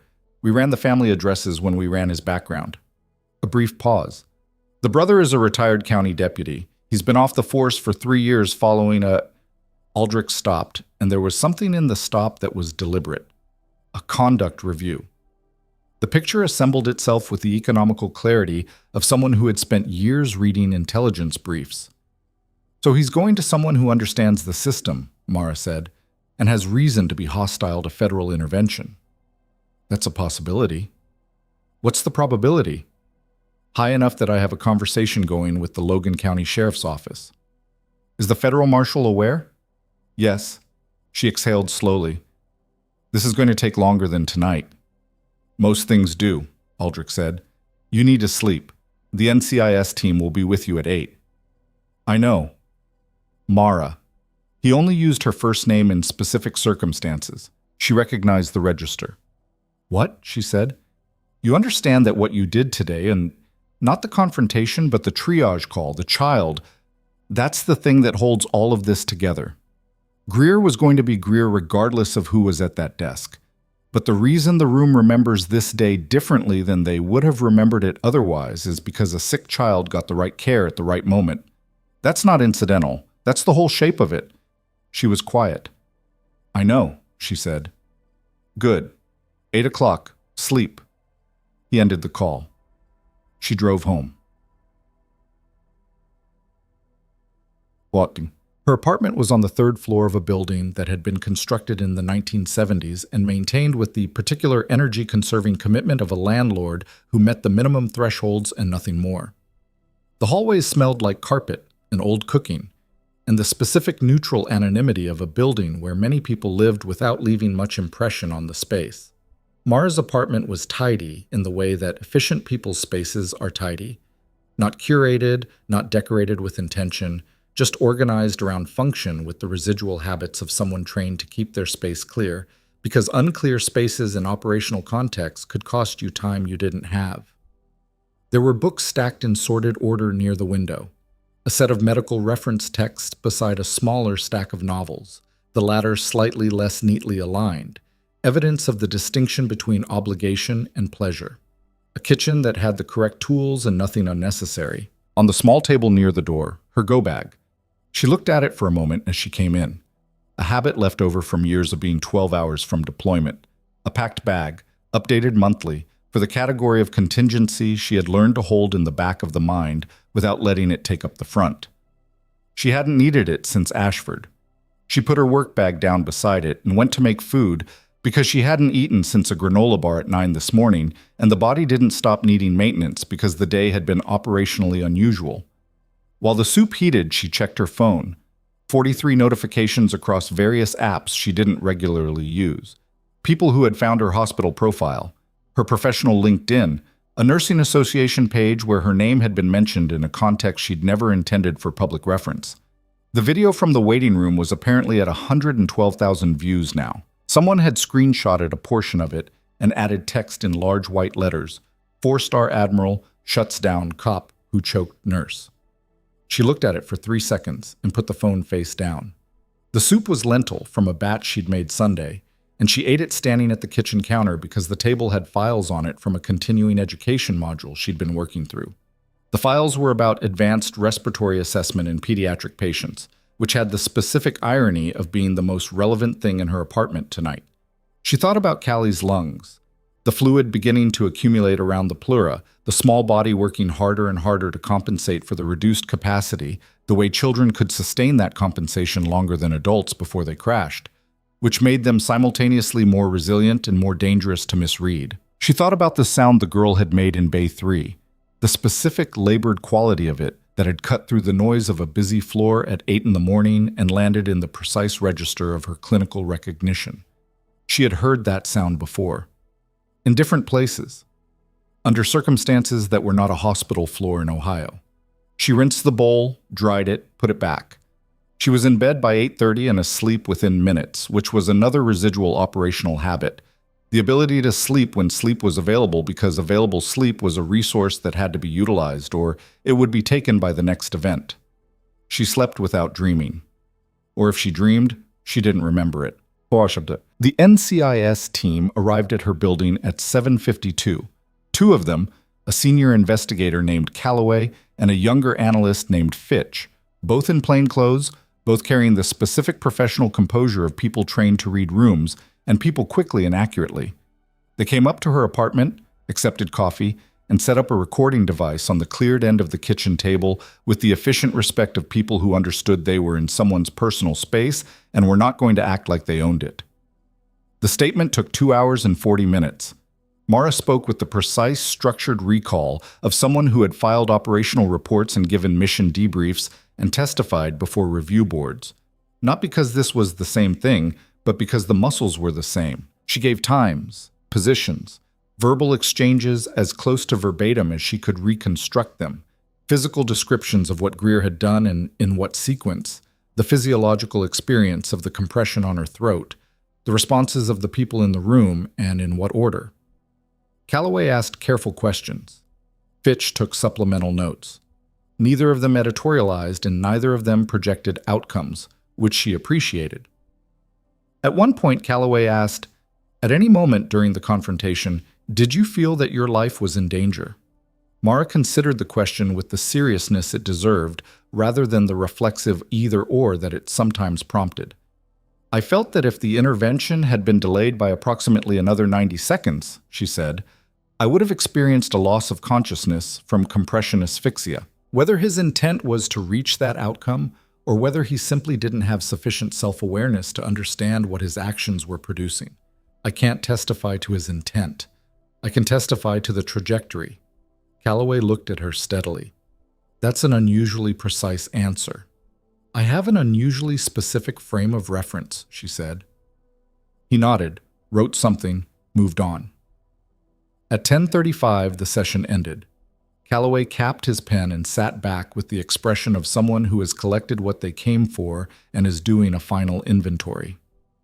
"The 3 prior complainants," Mara said. "Have they been contacted?" "All 3 were reached yesterday evening. 2 are willing to provide statements. The 3rd hasn't responded yet." "What happened to them?" "After the complaints." Calloway held her gaze. "One was transferred to a different department within the same hospital system. One left nursing entirely within 6 months of the incident." The room was quiet. "She left nursing," Mara said. "She's working in insurance administration in Cleveland." Mara held that information in the exact space it deserved. The weight of it was specific and particular, the unmistakable shape of something lost, a career redirected not by choice, but by the accumulated cost of an event that was supposed to have been resolved. "Make sure her statement is treated with the same weight as mine," she said. "All statements carry equal weight under—" "I'm not talking about legal weight. I'm talking about attention, resources, follow-through." She kept her eyes on his. "She left because the system failed to protect her. If this investigation treats her case as supporting material for mine, rather than a full account in its own right, you'll be repeating that failure." Calloway looked at her for a long moment. "Understood," he said. They packed their equipment. Fitch thanked her, professionally, and they moved toward the door. Calloway stopped with his hand on the doorframe. "There's going to be a press briefing," he said. "Federal and local, joint, this afternoon at 3. Your name will be mentioned. We don't have a mechanism to prevent that, but you won't be required to attend or comment." "I know," Mara said. "I've been in contact with a reporter from the Courier-Tribune." He looked slightly surprised. "You're giving an interview?" "I'm thinking about it." She paused. "There's a specific story that should be told about what triage protocol means and why it exists. If someone's going to be talking about what happened in that ER, I'd rather it be accurate." "That's your call entirely," Calloway said. "Good luck today, Nurse Solis." He left. She changed for her noon shift. She was on the floor by 11:45, which was slightly earlier than required and exactly when she intended to arrive. The ER at Hargrove Memorial was different on a Wednesday than it had been yesterday morning, and not primarily because of the events of the day before. It was different in the way that spaces are different after significant things happen in them. The air itself seemed to hold an altered charge, a residual awareness, a history that hadn't been there before. People moved through it with the slight extra attentiveness of people who are not certain the ground has fully resettled. But the work was the same. The board had 12 patients by noon, 2 of them walk-ins with minor complaints, 1 a potential appendicitis requiring imaging, 2 from an overnight domestic incident that had taken until morning to process through the police circuit. And Mara looked at the board and assessed it the way she always assessed it, with the same methodical triage logic she had applied yesterday morning and would apply tomorrow morning and every morning after that. Priya was already there, working the neighboring station with a competence that had something slightly different in it today. A visible, deliberate quality, like someone practicing a thing they intended to get right. Reeves stopped by at noon exeastly. "Callie's being discharged Friday," he said. "Mom asked me to tell you." "Good," Mara said. "She asked for your name. Jessie did. I gave it to her." "That's fine." He looked at her for a moment. "How are you actually doing?" "I'm on the floor and I know what needs to happen," she said. "That's the answer." It was the same answer as yesterday, in the same tone, but today Reeves seemed to hear something in it that he hadn't heard before. Not stonewalling, not evasion, but the genuine perspective of someone for whom functioning well and doing fine were the same thing, because the distinction between them had been collapsed by enough high-pressure experience to make it philosophical rather than practical. "Okay," he said. "Flag me if you need anything." He moved to the next bay. At 1:15, her phone buzzed. The number was Aldrich's aide Carver. She stepped into the consultation alcove. "What happened?" she said. "The federal marshal located Greer at the brothers' property in Marysville at 10:20 this morning," Carver said. "He was taken into custody without incident. He's being processed at the federal building in Columbus." She felt something release in her chest, quiet and structural, like a load she hadn't consciously been carrying. "Without incident," she said, "completely cooperative. Apparently the brother told him to turn himself in." A pause. "We think the brother may be trying to negotiate some separation from the liability." "Smart," she said without heat. "Admiral Aldrich wanted you to know before the press briefing at 3. "Thank you." She came back out to the floor and went back to work. The afternoon press briefing, she was not there for it, but she watched 90 seconds of it on her phone during a break, standing in the break room with a cup of cold coffee, was conducted by a federal prosecutor named Sayers, who delivered the statement in the measured, compacted language of someone who understood that the more precisely you described a thing, the less room there was for it to be redescribed by someone else. Federal charges, pattern of behavior, departmental liability under investigation, 4 complainants. He used the word survivor once in reference to Mara, and she made a quiet private note of that, not because she objected to it, but because it was a word that carried weight she had not entirely decided how to carry. By 3:30, the ER waiting room had a television, and the television had the press briefing running on 3 different channels, and every few minutes someone in the waiting area looked up at it, and then across the floor to where Mara was working, and she could feel those looks the way you feel a change in atmospheric pressure, not with alarm, but with the somatic awareness of something that had shifted around her without her moving. At 4:45, a man she didn't recognize came into the ER in clothes that said he hadn't slept well. Late 30s, slightly soft around the edges, carrying his left arm with the involuntary protective curl of someone with shoulder pain he'd been ignoring too long. He came to the triage desk, and Mara looked up from the form she was writing, and he looked at her for a moment with the specific, searching expression of someone who has seen a face on a screen and is now reconciling it with the person in front of them. "Are you Nurse Solis?" he asked. "I am." He seemed to exhale. "I drove here from Marysville," he said. "My name is Marcus Greer." Every person within earshot went still. Mara did not. She looked at Todd Greer's brother, the retired county deputy, the man whose address had been the terminal point of a federal chase this morning. And he looked back at her with the expression of someone standing at the far end of a series of decisions he could not undo, holding the weight of them in a way that was visibly uncomfortable. "I'm not here to—" He stopped, started again. "I don't know what I'm here for exactly. I told Todd to turn himself in this morning. He's going to spend years getting out of this. I know that." He paused. "I wanted to see you. I don't know if that makes any sense." "Why?" Mara said. Simple. No inflection. He looked at the floor, then back up. "Because I've been in that room before," he said. "Not this hospital. A different one, 6 years ago. Different situation, different, but the same." He pressed his lips together. "I filed a complaint. Nothing happened. I left the force because I couldn't—" He stopped again. "I didn't know he was doing it too. I didn't know. That's not an excuse. I just—" I didn't know. Mara held his gaze. Around her, the floor continued its work.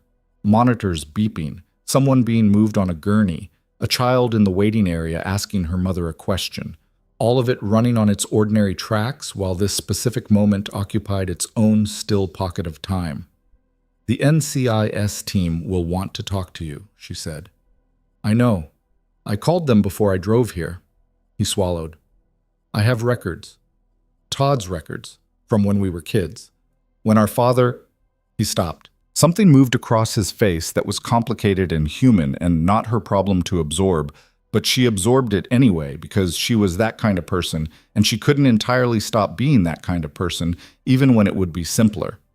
There's a history. I should have reported it years ago. I didn't. Why are you telling me this? Mara said. Because you're the one who finally made it matter, he said. And I thought you should know that you're not the first.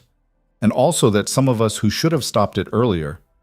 We're trying to do the right thing now, even though now is too late to be the right time. The break room door opened at the end of the hall. Priya came out, saw Mara at the desk, saw the man she was talking to, and stopped in the hallway with a question on her face. Mara gave the smallest, steadiest nod. I have it. Priya went back to work.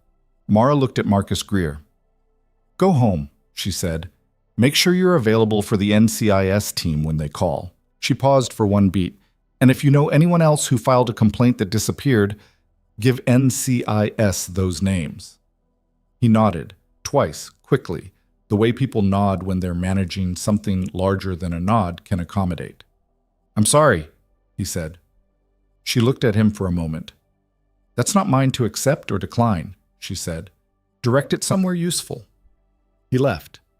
She went back to work. At 6:20, 14 minutes before the end of her shift, the doors to the ER slid open and a gurney came through fast. Paramedics at a full controlled run. The specific compressed urgency of a team that has done everything in their power to keep a window open and is now delivering it to the people who can go further. Mara moved without thinking, the way the body moves when the training has gone deep enough that it no longer roots through deliberation. The patient was a man, 60s, cardiac event confirmed by the paramedics with an EKG strip that they pressed into her hand as she fell into step beside the gurney. She read it in 2 seconds while moving.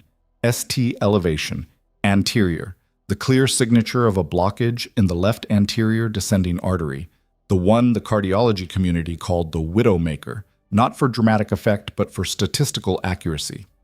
STEMI, LAD, she called out, loudly and clearly, already reaching for the alert panel on the wall. I need cath lab on alert, cardiology on call, and whoever's charged needs to clear Bay 1 right now. The floor responded. It always responded because the floor was full of people who knew how to do this, and what made a trauma floor function was not any single person, but the aggregate efficiency of trained professionals responding to clear information delivered correctly. Reeves came out of Bay 2 at a near run. What do we have? 64-year-old male, witness collapse, onset approximately 22 minutes ago. EKG shows anterior ST-EMI. He needs the cath lab in under 30 minutes. Is he awake? Borderline. She was already at the head of the gurney, her hand at the patient's neck. Pulse is present, irregular. He's been given aspirin in the field, no thrombolytics. Reeves was already on his phone calling the cath lab.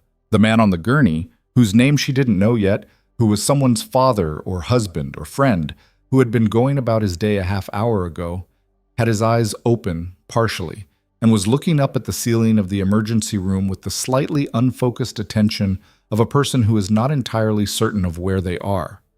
Mara leaned over him so he could see her face. Sir, can you hear me?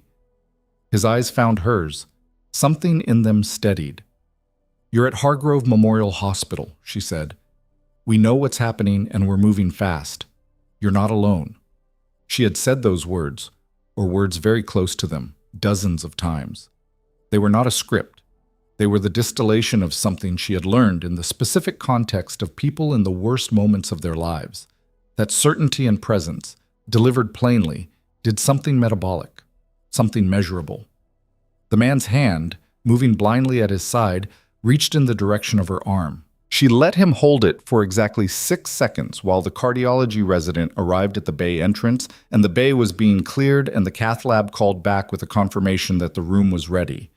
Then she gently disengaged, handed the patient off to the incoming team with a complete and precise verbal report, and stepped back. Reeves looked at her across the bay. "Good catch," he said. 6 minutes from walk-in to cath prep. "Paramedics had him primed," she said. "Good field team." She was writing the handoff notes when her phone buzzed, and this time the number was Dana Kirsch from the Courier-Tribune, and she stood with her pen hovering over the intake form and thought about what Kirsch had said yesterday. The story is about what happened when you did your job correctly, and a man with authority decided that wasn't acceptable. And she thought about the nurse in Cleveland who now worked in insurance administration, and the paramedic who had filed a complaint that resolved, and the man on the gurney who was currently being wheeled toward a cath lab that would save his life because someone on this floor had read an EKG strip correctly and called it fast. She thought about all of that. Then she answered the phone. "Ms. Kirsch," she said, "I'll talk to you, but I have terms." A brief beat of surprise on the other end. Then Kirsch's voice, recalibrated into the exact register of a journalist who has learned not to show that they were worried the call wasn't coming. "I'm listening," she said. "I'm not the center of the story," Mara said. "The triage protocol is. The pattern is. The 3 people who came before me are. If you write it the way I'm describing, I'll give you everything I can without compromising the federal case." "That's..." Kirsch stopped. "Yes, that works. That's actually a better story." "I know it is," Mara said. "That's why I called you." She was finishing the call, scheduling a time, establishing ground rules with the precise, practiced directness of someone who had negotiated operational parameters in situations considerably higher stakes than a newspaper interview, when Priya touched her arm. "Mara." The tone was specific, the tone that said, "Something is happening that requires your attention, and I don't know how to categorize it." Mara looked up from the phone. Down the hall, at the main entrance to the emergency room, a small group of people had gathered. Not a crowd. 7, maybe 8. They were in street clothes, carrying nothing. They stood in a rough cluster with the slightly uncertain posture of people who have come to do something and are not entirely sure how to begin doing it. Mara recognized one of them. A woman. Young, maybe 30, in a winter coat with a hospital ID badge that was not a Hargrove badge, that was from a different facility, that said something Mara couldn't read from this distance, but she recognized the face. She had seen it in the NCIS brief this morning. In a photograph that was 3 years old and slightly faded, the formal headshot on a nursing license registration. One of the prior complainants, the nurse who had been transferred and then had left nursing entirely, the woman from Cleveland who worked in insurance administration now. She was here, and behind her 6 more people, all carrying the same specific expression. The compound expression of people who have held something difficult in private for a long time and have come to a place where they do not have to hold it privately anymore. Mara stood very still. Her phone was still in her hand. The call with Kirsch was still technically open. She put the phone to her ear. "Miss Kirsch," she said, watching the group at the entrance. "Change of plans. Don't come tomorrow." A pause. "Come now." Kirsch arrived in 11 minutes. That was fast. Fast enough that Mara calculated she had either been in her car already or had been close enough to the hospital that the call had essentially summoned her from around the corner. She came through the main entrance in her blazer, phone already in hand, and stopped just inside the doors when she saw what Mara had seen. The group of 8 people standing in the ER lobby with the particular stillness of people who had traveled some distance, internally and geographically, to arrive at a specific place. Mara was already moving toward them. The woman she had recognized, the one with the badge from a different hospital, the one whose face she had placed from a 3-year-old photograph in an NCIS brief, was named Sonia Hartwell. She was 31 years old, had her nursing degree from Ohio State, had worked at a regional hospital in Canton before the incident, and had filed a complaint that was processed by the Ashford Police Department's internal review and returned to her 3 weeks later, with the word unfounded stamped across the top of the form in red ink. She had left nursing 14 months after that, had moved to Cleveland, had not walked into a hospital in any professional capacity in 18 months. She was here now, and the way she held herself, straight, deliberate, the careful posture of someone who has dressed themselves for something they were afraid of doing and done it anyway, told Mara more than any file. "Nurse Solis," Sonia said, and her voice was steady in the way voices are steady when steadiness is a decision rather than a default. "You drove from Cleveland," Mara said. 2 hours and 20 minutes. A small pause. "I saw the press briefing at 3. Then I made some calls. These people..." She glanced at the 7 behind her, a brief acknowledgement that she was not alone and that not being alone had been part of the decision. "Some of them I knew. Some I found through the complaint network. When they said it was you, when they said the federal case was real and moving..." She stopped. "I needed to be in the room." Mara looked at the group. 7 people, 4 women, 3 men. Ages that ranged from late 20s to mid-50s. A mix of professional residue, a couple still in clinical clothes as though they'd come directly from a shift, others in street clothes that had the lived-in quality of people who'd been sitting with a decision all afternoon before finally making it. One man had a folded document in his hand. One woman was holding her phone with both hands, the knuckles slightly tighter than neutral. They were not victims presenting their victimhood. They were people who had been ignored once and were here because they had calculated, each in their own way, that this particular moment was the one where being ignored again was not the guaranteed outcome. "I'm Mara Solis," she said to the room. Not loudly. She didn't perform volume. "You all know why you're here. I'm not going to pretend I was expecting you tonight, but I'm not surprised either." She let that land. "The NCIS team who took my statement this morning is reachable. I have a direct contact. Anyone who wants to give a formal statement, I can facilitate that connection before you leave." She paused. "But before we go that route, is there anyone here who isn't sure they want to do this?" Silence. No one moved. "Okay," she said. Kirsch had found a position near the edge of the group, present, observant, not inserting herself, with the practiced restraint of someone who understood that her job right now was to watch and remember. Mara caught her eye for 1 second and gave the smallest nod. "You can be here, but this is theirs first." Kirsch nodded back. Her phone was in her pocket, not her hand. What followed was not a meeting and not a debrief and not a press opportunity. It was something less categorizable. 8 people and Mara Solis in a consultation room that was designed for families receiving difficult news, seated on beige chairs and a small sofa and 2 chairs dragged in from the adjacent hallway, talking about things that had happened to them in the language of people who have had those things for years and have not been given a proper container to put them in.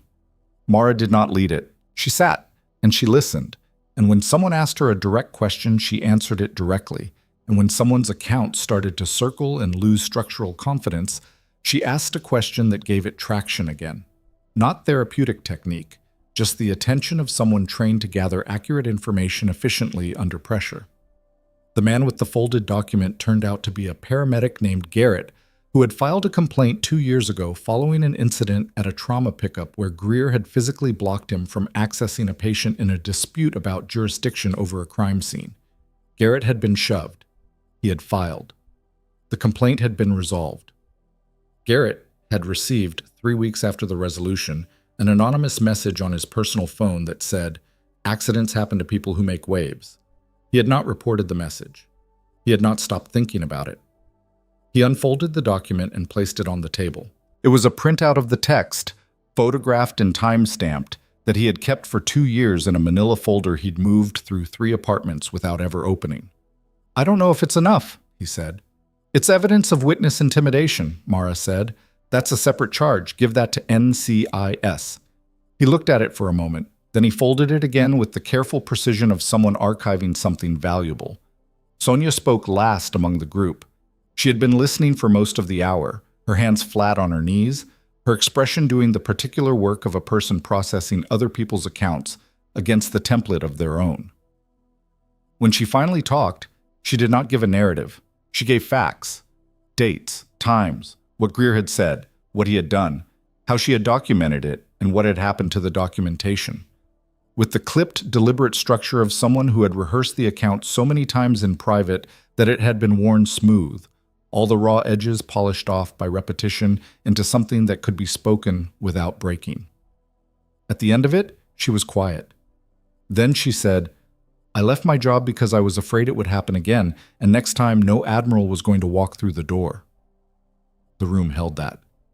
"I'm not going back to nursing," she said. "I want to be clear about that. I'm not here because I want my career back or because I want to be inspired. I'm here because what happened to me was part of a pattern, and the pattern kept going after me, and now someone finally has the weight to stop it." She looked at Mara. "And I want to be on record as one of the reasons it stopped." Mara looked at her for a moment. "You will be," she said. It was almost 9 o'clock by the time the consultation room emptied. Mara had made calls. Calloway at NCIS, who answered on the second ring and had the careful professional restraint of someone who genuinely could not believe the day's momentum but was refusing to show it, and arrangements had been made for formal statements to be taken from all 8 individuals over the following 2 days. Calloway had added at the end of the call that the Ashford PD's chief had been contacted by the federal prosecutor's office that afternoon and had requested a meeting for tomorrow morning. That meeting, Calloway told her, was not optional. Mara relayed that information to Kirsch as they stood near the nurses' station at 9:03, the ER floor having resumed its nocturnal register around them, quieter, lower staffed, the specific hum of an overnight beginning.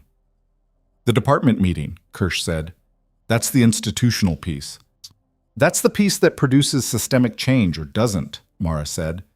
"Individual charges are necessary, but they're not sufficient.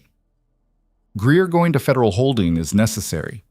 The department being held accountable for 3 complaints they buried is what changes the next version of this." Kirsch was writing in her notebook, the physical kind, a worn journalist's notebook which Mara had registered with the slight professional respect of someone who had also been trained to keep physical records when electronic ones might be compromised. "Can I use what you just said?" Kirsch asked. "That's why I said it."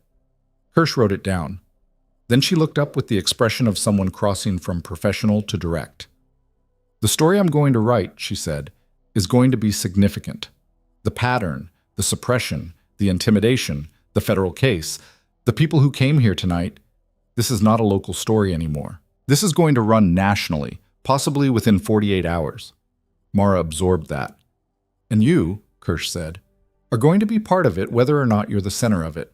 People are going to know your name. They already do. The video has over 300,000 views as of an hour ago." 300,000. The number had a specific weight, not a number that stayed local. "What do you want from me specifically?" Mara said. "On the record, your account of the triage decision that morning, the confrontation, and what you think the structural change should look like." Kirsch paused. "Off the record, if you want, anything about your background that gives context to why you handled it the way you did, because people are going to ask, and the absence of an explanation tends to generate worse ones." Mara thought about that. She thought about the version of this story that got told without her participation, written from security footage and secondhand accounts, and Admiral Aldrich's 4 stars and whatever mythology attached itself to the gap where her explanation should have been. She had spent 3 years building the specific privacy of a life that didn't require context, and she understood clearly that what Kirsch was telling her was that the window on that had closed. "Here's what I'll give you on background," she said. "The military context is relevant to the story only in one way, not because it made me more worth protecting, but because it exposes the logic of why he thought he could. He looked at me and ran a calculation. The calculation was wrong. That's the story, not the credentials." Kirsch wrote that down. "On the record," Mara continued, "I'll give you the triage decision, the protocol, what it means and why it exists, and what happens when it's overridden by someone who doesn't understand medicine." She paused. "And I'll give you Sonia Hartwell's name, with her permission, as the person this story starts with. Not me." Kirsch looked up. "You want her to be the lead?" "I want the pattern to be the lead, and she was the first data point in the pattern." Mara held her gaze. "Talk to her before you file anything. Let her shape what she once said about herself. Kirsch was quiet for a moment, writing something. Then she capped the pen and looked at Mara with an expression that was professional respect, but was carrying something more personal underneath it. Most people in your position, she said, would take the center frame. You have a 4-star admiral vouching for you, a federal case, 300,000 people who've seen the video. I could be a headline, Mara said. I know. She looked at Kirsch steadily. I'm a nurse. That's the whole answer. It was the whole answer yesterday, and it's the whole answer tonight. Kirsch held her gaze for a long moment. I'll call Sonia tomorrow morning, she said. I'll be sent.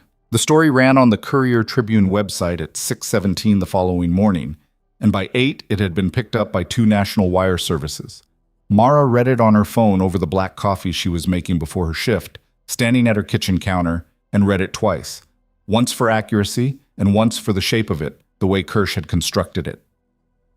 The lead was Sonia Hartwell, unnamed in the initial paragraph, but described with enough specificity to be real. A nurse who had filed a complaint 3 years ago and received an unfounded determination and left her career 18 months later. The story moved through the pattern chronologically.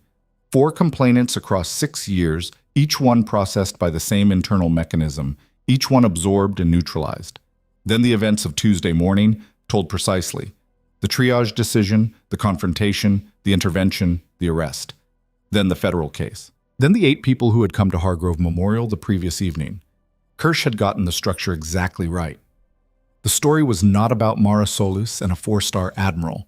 It was about a mechanism of institutional protection that had operated in the dark for 6 years and had finally encountered enough light that it couldn't contract back. Mara's name appeared 7 times.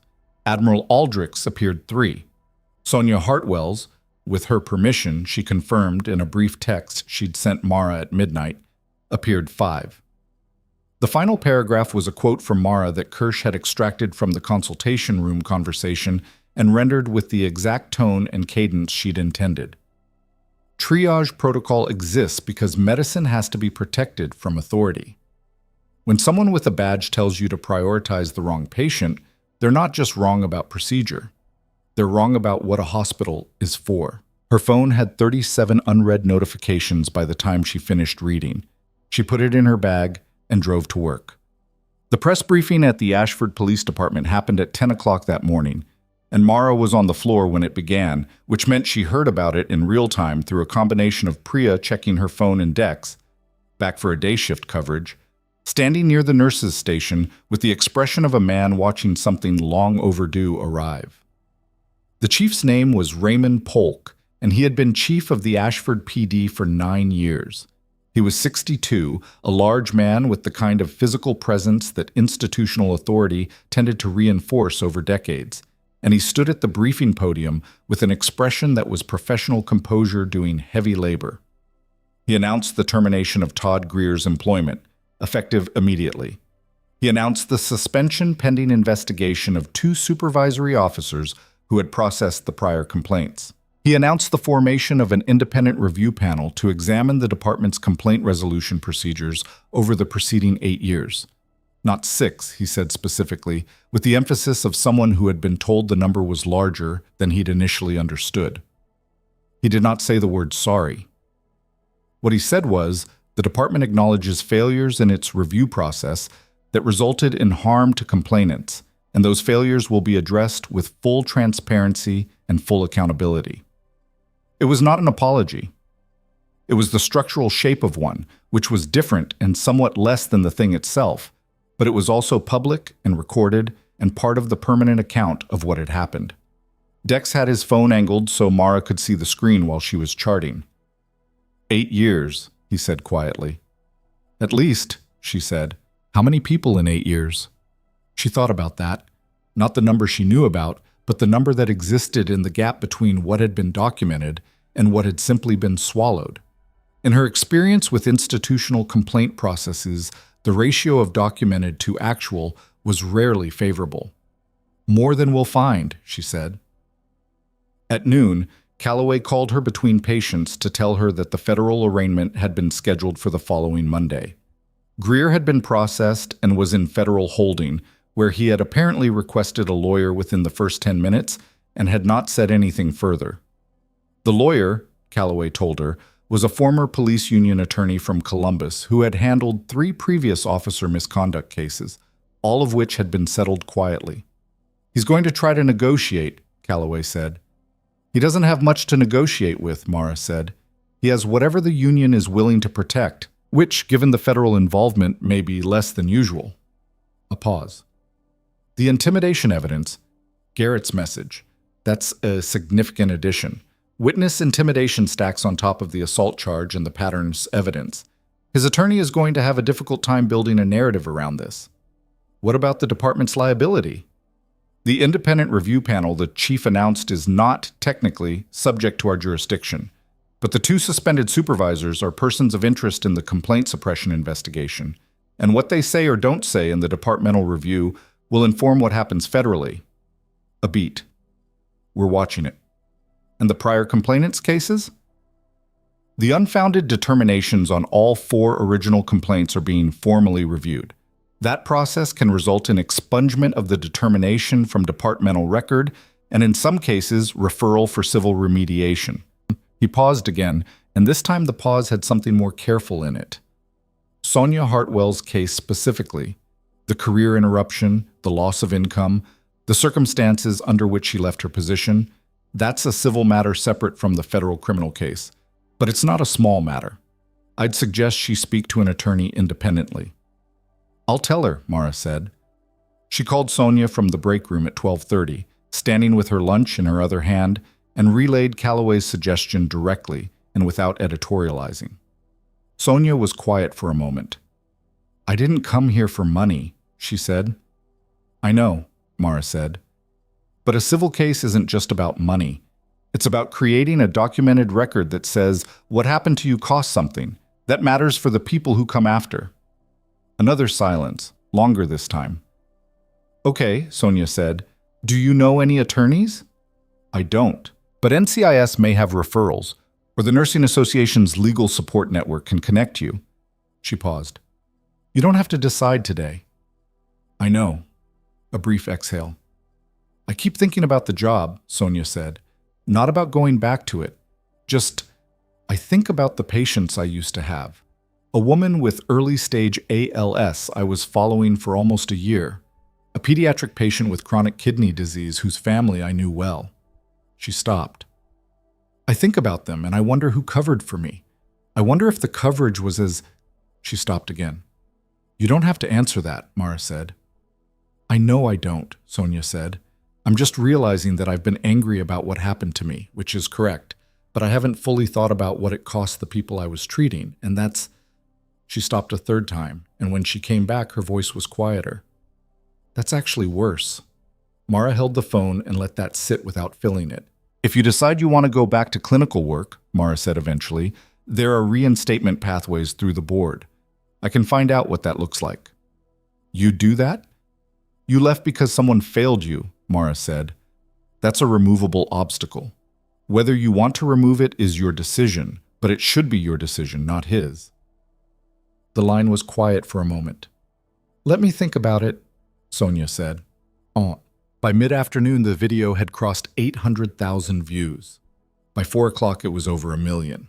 Mara knew this because Priya told her 3 separate times, with increasing incremental astonishment, and because the waiting room television had begun to show news coverage that included the footage alongside commentary from a law enforcement analyst and a medical ethics professor from the University of Cincinnati, who was speaking with the practiced precision of an academic who had been thinking about exactly this issue for years and was finally being asked about it on camera. The analyst said the footage was damning in its clarity. The professor said that what the video revealed was the assumption of hierarchy in a space explicitly designed to function outside hierarchy, which was a compressed and accurate description of what Mara had been looking at from the inside on Tuesday morning. She watched 40 seconds of the coverage and went back to work. At 3:45, Gerald Foss came to the floor. He was not wearing his lanyard, which she had never seen before. Without the lanyard, he looked smaller, somehow. Just a man in his mid-50s, moving through a floor he administered with an awareness that what he administered had limits he hadn't previously located. The board finalized the protocol changes, he said. Effective immediately. Printed copies are going up at each entrance today. The security training revision is being contracted to an external firm. The board felt internal training had too many existing assumptions baked in. She had suggested external contractors, and he had heard her.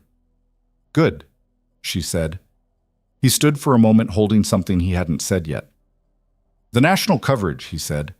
The board has been receiving calls, media requests mostly, but also, he paused. 12 nurses have applied for open positions at this hospital in the last 24 hours. We have 3 openings. 9 of the applications specifically mentioned what happened here Tuesday as the reason they applied. Mara looked at him. They want to work somewhere that has that standard, he said, where a nurse can hold a triage line and be backed up. He held her gaze with something that had moved past administrative discomfort into something more direct. You created that, whether you intended to or not. She thought about the word created. She thought about what had actually been created, not by her, but by the collision of Greer's assumption and her refusal to confirm it. It had always been there, the standard. It had just needed a moment when someone didn't move. Post the protocol, she said. Back up your nurses. The applications will come. Foss nodded. He turned to leave, then stopped. There's one more thing, he said. Admiral Aldrich called the board chair this morning. He indicated that the hospital's trauma care training program, the one that's been unfunded for 2 years, may qualify for a Defense Health Agency Community Partnership grant. He paused. He suggested the application come through quickly. Mara absorbed that, Aldrich working something she didn't have full visibility into. He always was. Apply, she said simply. Foss almost smiled. Already started, he said. At 5:15, with 40 minutes left in her shift, the shift door to the ER opened, and the person who walked through it was not a patient and not a hospital employee and not a journalist. It was a woman in her late 40s in a dark wool coat with the kind of face that carried authority quietly rather than displaying it. She had a federal ID badge on a lanyard that she held briefly toward the front desk without ceremony, the way people hold things that should explain themselves. Mara recognized the ID category before she read the name. Department of Justice, Office of Civil Rights. The woman's name, according to the badge, was Investigator Louise Farran. She came directly to the nurses' station where Mara was charting, and she introduced herself without preamble. Nurse Solis, I'm here in a preliminary capacity only. I want to be clear about that. Nothing I say tonight is a formal notification. She spoke with the low, efficient register of someone who had done this enough times to have burned off all unnecessary framing. I've been reviewing the Ashford PD complaint suppression situation since 11 this morning. There's a jurisdictional question that the federal assault case is going to resolve, but what I'm looking at is separate from the NCIS track. Civil rights violations, Mara said. The pattern of complaint suppression taken in conjunction with the demographic profile of the complainants. Farron paused, with the precision of someone who is accustomed to saying difficult things carefully. 3 of the 4 documented complainants are women. 2 are women of color. The paramedic Garrett is a black man. The individual who had his intimidation text photograph, she stopped.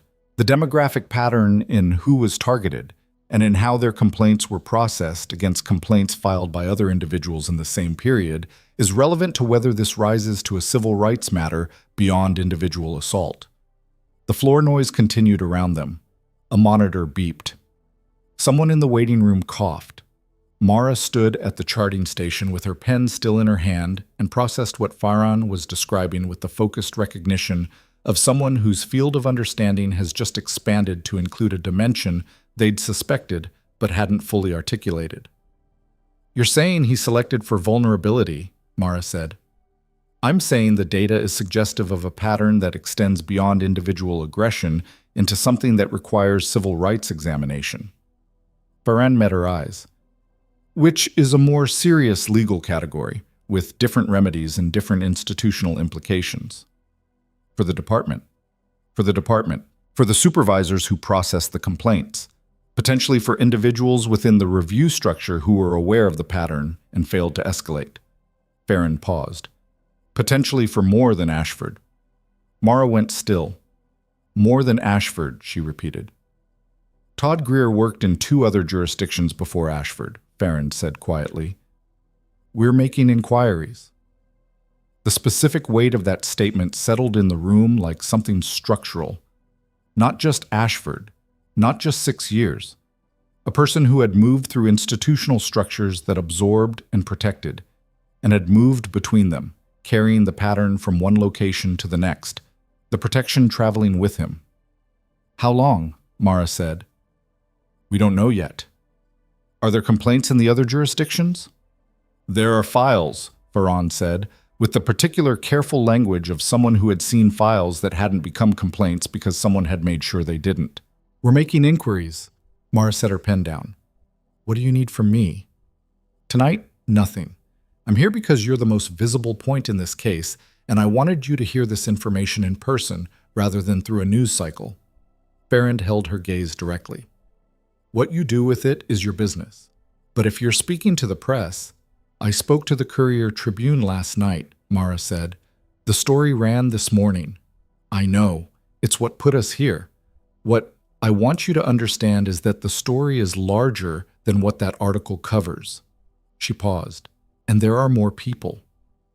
The words landed with the specific weight of information that makes a room feel different, not louder, not heavier exactly, but more dimensional, as though a wall that was thought to be exterior has turned out to be interior, and behind it is another room. Tell them, Mara said. I intend to. Farron produced a card, held it out. Mara took it. It joined Kirsch's card and Calloway's number, and Dwyer's Maryland exchange and the small collection of external contacts that the last 48 hours had deposited in her life. One more thing, Farron said. Mara waited. Greer's attorney filed a motion this afternoon to have the federal assault charge downgraded based on the argument that his actions were consistent with standard physical compliance procedure. She paused. The motion cites your military background as a mitigating factor. The argument being that a trained military medical specialist is not a vulnerable victim under the statute, and therefore the assault should be classified at a lower threshold. The consultation room went very quiet. Mara understood the architecture of the argument immediately. It was not a stupid argument, legally. It was the kind of argument that turned on a specific statutory interpretation and could be made by a competent attorney without the attorney believing it, because attorneys were paid to find the angles that existed rather than the ones that were morally coherent. What the argument was, underneath its legal structure, was this. She could take it. She wasn't the kind of person the law was built to protect. Therefore, what was done to her was smaller. She held Farron's gaze. He used my service against me to justify attacking me, Mara said, and now his attorney is using my service against me again to minimize what the attack meant. Yes, Farron said simply. What's the prosecution's response? The prosecution's response, which I reviewed an hour ago, argues that the statute applies equally regardless of the victim's professional background, and that if anything, a trained medical specialist's precise assessment of their own physiological status under duress should carry more evidentiary weight, not less. Farron paused. The prosecutor is good. And the judge? Assigned Monday. Unknown quantity. Another pause. Your NCIS statement, the part about the 90-second trajectory to loss of consciousness, is going to be central to the prosecution's counter-argument. Mara thought about Tuesday morning in that alcove, the specific sensation of her own airway under compression, the clinical part of her brain running the assessment in real time, duration, degree, trajectory, while another part of her simply held the wall and waited for the calculation to produce its result. Then it'll hold, she said. Farron nodded once with the economy of someone who has assessed a person and arrived at a conclusion. Good evening, Nurse Solis, she said, and walked back toward the entrance. Duh. Mara finished her shift at 6, stayed 20 minutes over to close 2 charts, and was in the locker room by 6:23. She sat on the bench in front of her locker with her jacket across her knees for the second evening in a row, doing the deliberate internal work of compartmentalizing a day. The DOJ, the civil rights angle, 2 prior jurisdictions, more files, more people who had never become complaints because someone had made sure. She thought about how many rooms there were behind the wall she'd found. Her phone buzzed. Calloway. She answered. "We got something from the Columbus field office an hour ago," he said. "Greer's prior jurisdiction in Millbrook. That's a township about 40 miles east of here. We made contact with their police records department at 2 this afternoon. There's a complaint from 5 years ago. Nurse, female. Complaint classified as inconclusive, and the file was archived without a formal hearing." He paused. "The nurse in question still works at Millbrook Regional. She was contacted 2 hours ago." "How is she?" "She said, and I'm quoting directly, 'I've been waiting for someone to call me for 5 years.'" Mara closed her eyes briefly. "Then listen to her," she said. "We are." A beat. "There's also a complaint in his earlier record from when he was a deputy in Carlisle County. 12 years ago. It was filed, reviewed internally, and the complainant, a female paramedic, withdrew the complaint 3 weeks after filing. We're trying to locate her." 12 years ago. Carlisle County. The beginning of the pattern, or the beginning of the documented pattern, which were different things. "What happened to the paramedic?" Mara asked. "She moved out of state the same year she withdrew the complaint. We have a last known address in Portland, Oregon. We're trying to make contact." Mara held the phone and thought about that woman, the paramedic, 12 years ago, who had filed and then withdrawn, who had moved out of state that same year, who had been carrying something for 12 years that had never been acknowledged or addressed or given the simple, necessary weight of being treated as real. "When you find her," Mara said, "tell her we found her." Calloway was quiet for a moment. It was a small departure from his professional register, brief and quickly recovered, but it was there. "We will," he said. She ended the call. She put on her jacket, picked up her bag. She was at the locker room door when she stopped. Not because something was wrong, but because something had occurred to her that required one more moment before she went out into the rest of the evening. She thought about Greer's attorney's motion, the argument that her training made her less protected, that what she was, what she had been, diminished the weight of what had happened to her. She thought about all the things she had done and all the places she had been, and all the ways she had carried herself through situations that required more from her than most people would ever be asked to give. And she thought about how that resume had been used, first as the invisible thing that let Greer believe his calculation was wrong, and then as the explicit thing his attorney tried to use to make her smaller in the law's eyes. She thought about Sonia Hartwell, who had none of that background and had still been exactly as worth protecting, had always been exactly as worth protecting. She thought about the paramedic in Portland, carrying 12 years.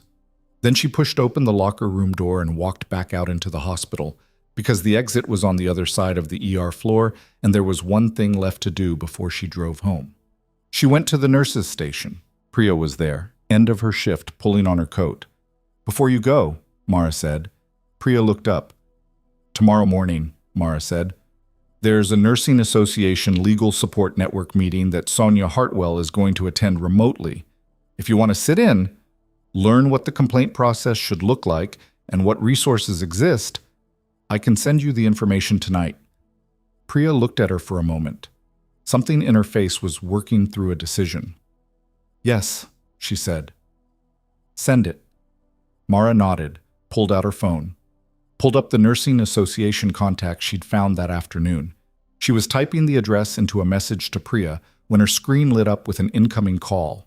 Not Calloway, not Aldrich, not Kirsch or Farrand or any of the numbers she had accumulated in the last 48 hours. It was a number she had never seen before. The area code was Carlisle County. She looked at it for 3 full seconds. Then she answered. The voice on the other end was a woman's. Older, mid-50s, with the particular vocal texture of someone who had not allowed themselves to expect this call and was therefore not prepared for it, not even slightly, and was managing that unpreparedness in real time with the specific audible effort of someone gripping something they might drop. "Is this?" The voice stopped. Started again. "Is this the nurse? From Ashford? From Tuesday?" "Yes, Ie," Mara said. A silence, long enough that she could hear the woman breathing on the other end, unsteady, controlled with effort, the breath of someone standing at the edge of something they had been circling for a very long time. "They said you were the one who..." The voice broke cleanly and then assembled itself. I've been sitting by this phone for an hour trying to decide whether to... Another stop. I was the paramedic in Carlisle County 12 years ago. I withdrew the complaint because... She stopped a third time. I withdrew it because they told me if I didn't, something would happen to my daughter. The locker room went very quiet in Mara's memory, and the ER floor went very quiet around her now, and Priya looked at her face and went very still. Mara held the phone. "Your name," she said quietly. "Tell me your name." "Ruth," the woman said. "Ruth Callahan." Mara moved to the consultation alcove at the end of the station. 3 steps, a pivot, the glass door pulled shut behind her, and she stood with the phone pressed to her ear and let Ruth Callahan talk. It came out in the way things come out after 12 years of compression. Not neatly, not in sequence, with stops and restarts and the specific fractured quality of a narrative that had been rehearsed so many times in private that it had lost its linear structure and existed now as a set of images and sensations and precise details that had been preserved in the high-definition manner of traumatic memory. The color of the floor in the Carlisle County Precinct hallway, the exact wording of what the supervisor had said, the weight of her daughter's hand in hers that evening when she'd come home and decided not to tell anyone what had happened or why. Her daughter had been 7 years old. The threat had been specific and operational. Accidents happen to single mothers who make waves. The same language, almost word for word, that Garrett had received 2 years ago in Ashford, which meant it wasn't improvised. It was a script. A practiced deterrent that had been used before Ruth Callahan and after her, refined through repetition, deployed with the confidence of something that had always worked. Until now. Mara listened without interrupting. She asked 2 clarifying questions, dates, names of the officers present during the conversation in which the threat was delivered, and wrote both answers on the inside of her wrist with the pen she'd been carrying in her scrub pocket. Old habit, surfaces that don't disappear. "I have the original complaint form," Ruth said. "I kept it. I don't know why. I think I kept it because throwing it away felt like the last step, and I couldn't take the last step." A pause. "I have the withdrawal form too. I signed it in front of 2 people and neither of them looked at me." "Who were the 2 people?" Ruth gave 2 names. One of them Mara didn't recognize. The other was a name she had heard in the last 48 hours in a different context. A name that appeared on the supervisory review of Sonia Hartwell's complaint in Ashford 3 years ago. A name that connected Carlisle County and Ashford across a 12-year span. She wrote it on her wrist beneath the dates. "Ruth," she said, "I need you to call NCIS tonight. Not tomorrow. Tonight. I'm going to give you a number and I need you to call it within the hour. Can you do that?" A silence. Then, "Yes. Is your daughter safe?" "She's 19. A pause that carried the specific texture of 12 years moving through it. "She's in college. She's fine." Another pause. "She doesn't know." "You don't have to tell her anything until you're ready," Mara said. "But call the number first." She gave Calloway's direct line from memory. "The people at that number are going to take what you have seriously," she said. "I need you to believe that going into the call." Ruth was quiet for a moment. "Why should I believe that?" she said, and it wasn't hostile. It was the honest, exhausted question of a person who had been given a reason not to believe it 12 years ago and had been carrying the lesson ever since. "Because it's already happening," Mara said. "Because 6 people in Ashford gave statements today. Because a federal warrant was issued and executed. Because the DOJ is already asking questions about Carlisle County." She paused. "Because you called me, which means something in you already knows this time is different." The line was quiet. "Okay," Ruth said. The word came out rough and quiet and certain. "Okay. Call tonight," Mara said. "I'll let Calloway know you're going to reach out." She ended the call and texted Calloway immediately. "Ruth Callahan, Carlisle County paramedic, will call you within the hour. She has documents. She received a direct threat to her child. There's a supervisory name connecting Carlisle County and Ashford. I'm sending it to you now." She photographed her wrist and sent the image. Calloway's response came back in 40 seconds. "On it. Go home, Solace." She looked at the words on her wrist for a moment, then rubbed them off with her thumb. She went back out to the floor, gave Priya the Nursing Association information, and walked out of Hargrove Memorial Hospital into the October night. She slept 8 hours without setting an alarm. When she woke at 6:40, the apartment was dark and quiet, and the October light coming through the curtains was the thin, early kind that didn't yet commit to warmth. She lay in bed for 3 minutes, not the deliberate decompression exercise of the past 2 evenings, just the ordinary human moment of a person registering that they exist and that the day is beginning. Then she got up and made coffee and sat at the cleared end of the kitchen table and read everything. The Courier-Tribune story had accumulated over 200,000 page views. Kirsch had filed a follow-up piece at 11 the previous night, incorporating the DOJ development and the Millbrook complainant, without the Portland paramedic, who hadn't been located yet, and without Ruth Callahan, whose existence wasn't yet public.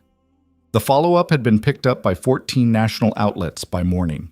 The federal prosecutor's office had issued a statement at 9 p.m. confirming that the scope of the Greer investigation had expanded beyond Ashford and that additional charges were under consideration. The statement was 4 sentences long, and every sentence was precise and load-bearing. The Ashford PD Union had issued a statement of its own at 10:30 p.m., expressing concern about the due process implications of trial by media and confidence in the internal review process. The statement was signed by the union president and had the specific tone of an institution still trying to maintain a posture that the ground beneath it could no longer support. 3 police accountability organizations had cited the Ashford case by name in statements issued within the last 12 hours. One of them had tagged the union statement directly and responded with a list of the 4 complaints, their dates, their dispositions, and the names of the reviewing supervisors. All public record, assembled and displayed with the clean, damning efficiency of information that had always been available and had simply not been put in the same frame before. Mara read all of it with the focus of someone performing a briefing review. She did not feel triumph. Triumph was not a useful operational emotion, and she had trained it out of her response repertoire years ago. What she felt was something more structural, the specific recognition that a process was running correctly, that the mechanism of accountability was engaging the way it was supposed to engage, with enough force and from enough directions that it could not be quietly redirected. She showered, dressed, called Aldrich. He answered on the first ring, which meant he was already at his desk. "Ruth Callahan," she said. "I know. Callaway briefed me at midnight. The supervisory connection between Carlisle County and Ashford is significant. The individual involved, his name is Leonard Voss, retired from the Ashford department 14 months ago. He's currently working private security in Cincinnati." She absorbed that. Retired 14 months ago, which meant he had left 3 months after Sonia Hartwell's complaint was processed as unfounded. "He connected the 2 departments," she said. "He carried the methodology." "That's what the evidence suggests," Aldrich said. "The federal case is not just Greer anymore. Voss is a person of interest in the complaint suppression investigation. That's a separate federal charge from the assault, obstruction, potential conspiracy, the intimidation angle. Is he aware that he's a person of interest? He will be this morning." A pause. "The federal marshal will be courteous about it." Mara sat with that for a moment. "The Portland paramedic," she said. "Located last night. A woman named Diane Ferris. She's been contacted by the Columbus field office. She's not ready to give a statement yet." Aldrich's voice held no judgment. "She has time. She had 12 years taken from her while she waited." "I know." A brief pause that held the weight of that knowledge without trying to resolve it. "These things move at the speed they move. What we can do is hold the door open." She accepted that. "Warren," she said. He recognized the register, the same way she had recognized his 2 evenings ago in the consultation room when he used her first name. She rarely used his. "What?" he said. "The grant, the Defense Health Agency partnership for the trauma training program. Application is already in. Should hear back within 3 weeks." "That's not what I'm asking." She paused. "Why are you doing that? The grant isn't a federal obligation. It's not in your jurisdiction. It's a hospital that has a nurse I served with," he said, "and it has protocol changes that are going to make it a better facility than it was last week. and it has, apparently, a waiting list of nursing applicants who want to work somewhere with a standard. A pause. Investing in that is not complicated. She held the phone and let that sit. "Thank you," she said. It was the second time she had said it to him, and the first time it came out without the compressed qualifier of for coming into that room or for moving fast.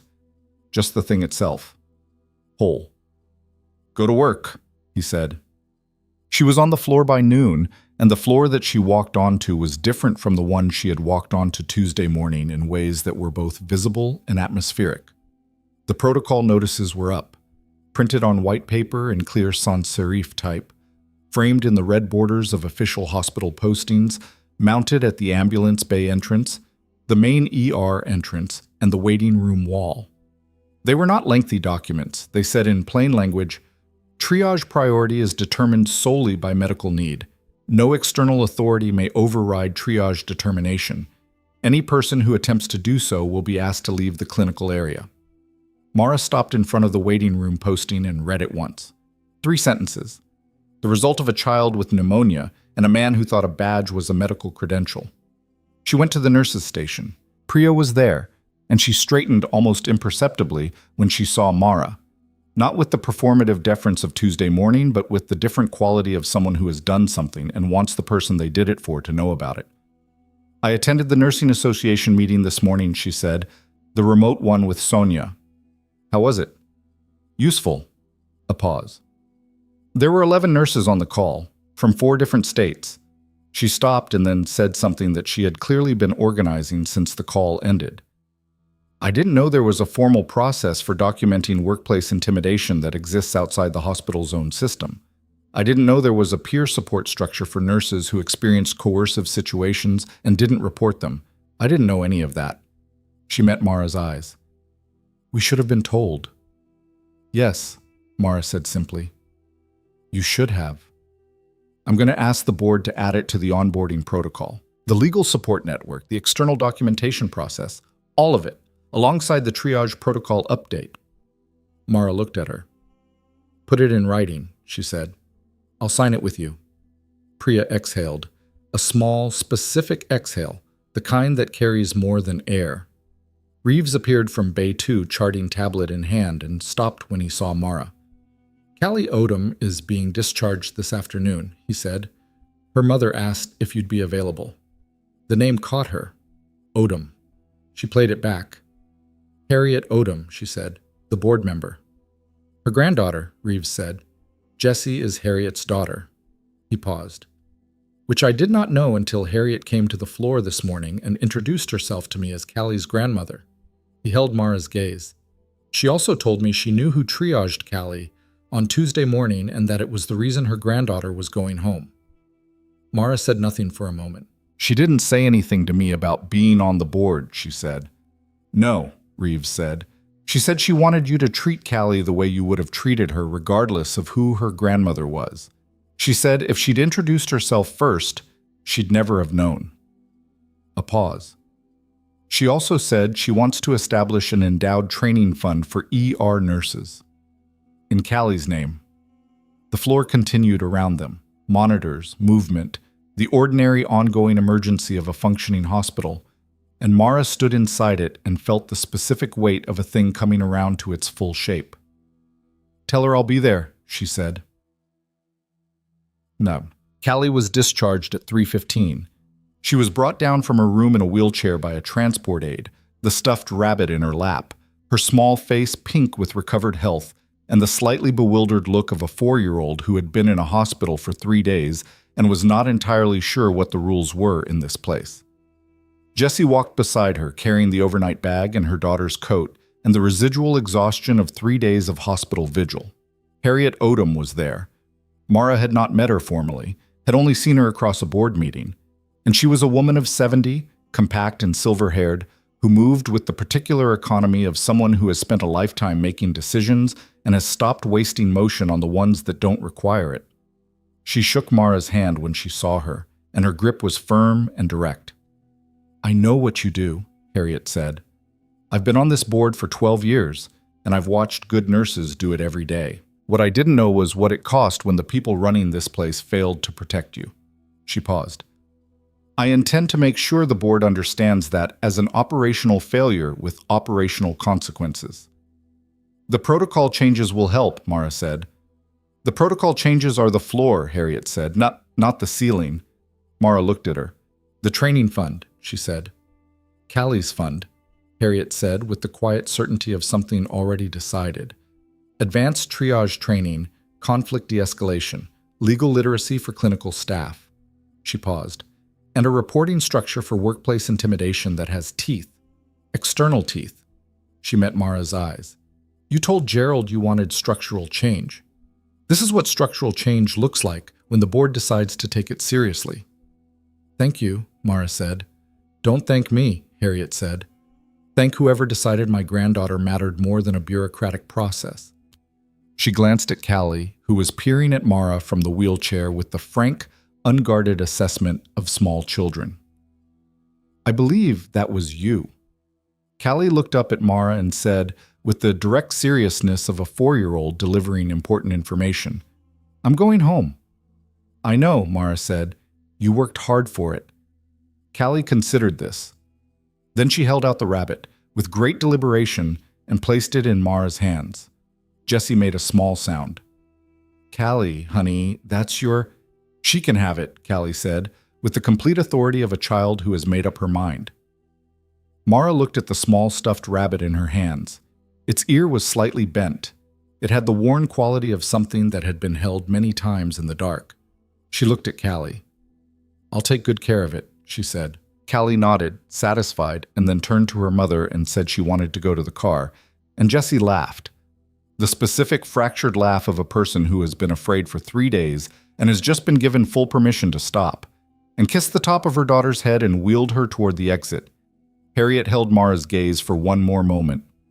See you at the board meeting next Thursday, she said. It was not a question. Yes, Mara said. She watched them go. She was still holding the rabbit when Dex appeared at her shoulder with his coat already on, end of his shift, and stopped when he saw what was in her hands. Is that? Yes, she said. He looked at it for a moment. Then he looked at her with the expression of a man who has revised his understanding of someone over the course of a week and is still completing the revision.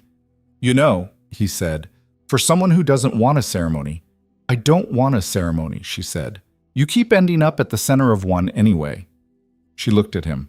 Go home, Dex, she said. He grinned. A real one. The kind that reached everything.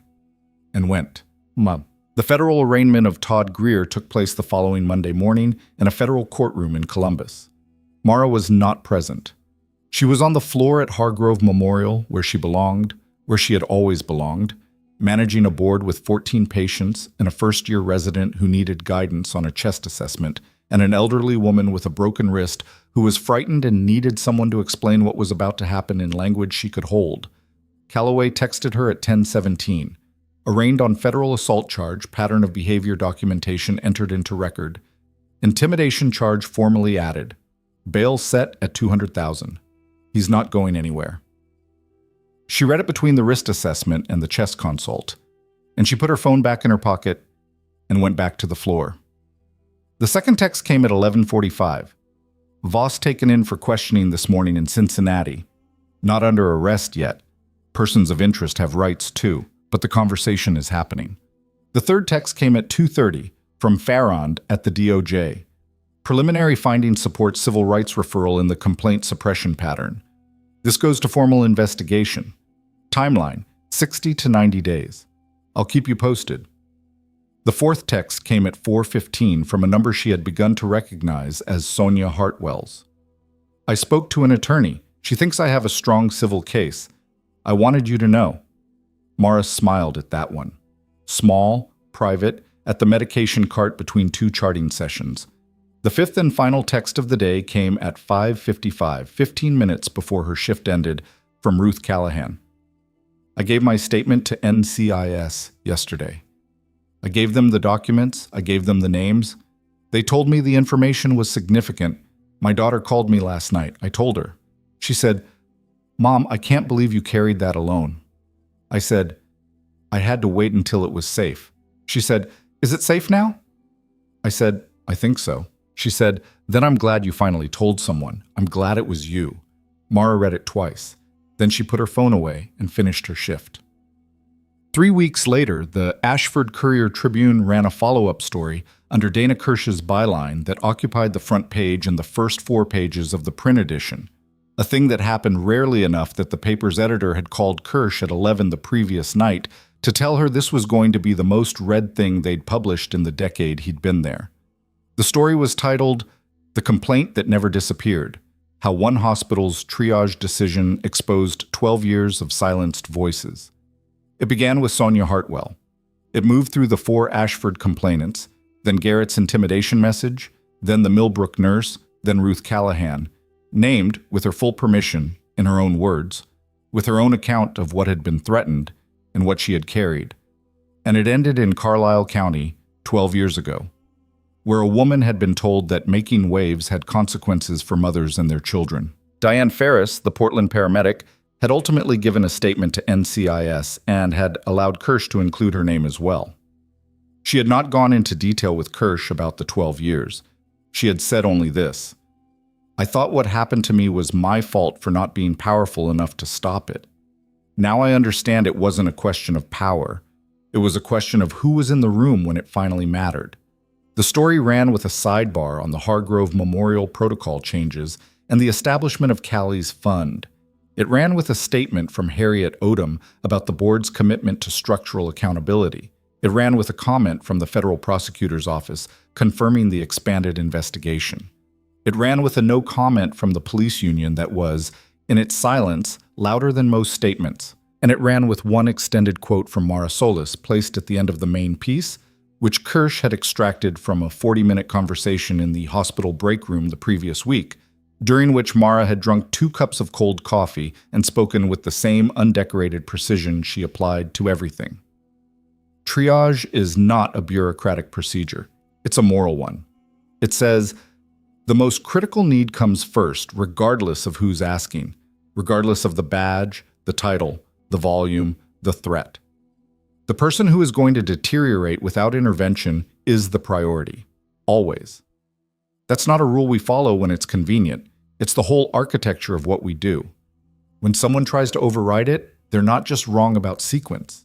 They're wrong about what medicine is. What happened in that ER on Tuesday morning was one version of something that has happened in a lot of ERs, a lot of ambulance bays, a lot of hospital corridors, to a lot of people who did their jobs correctly and paid for it.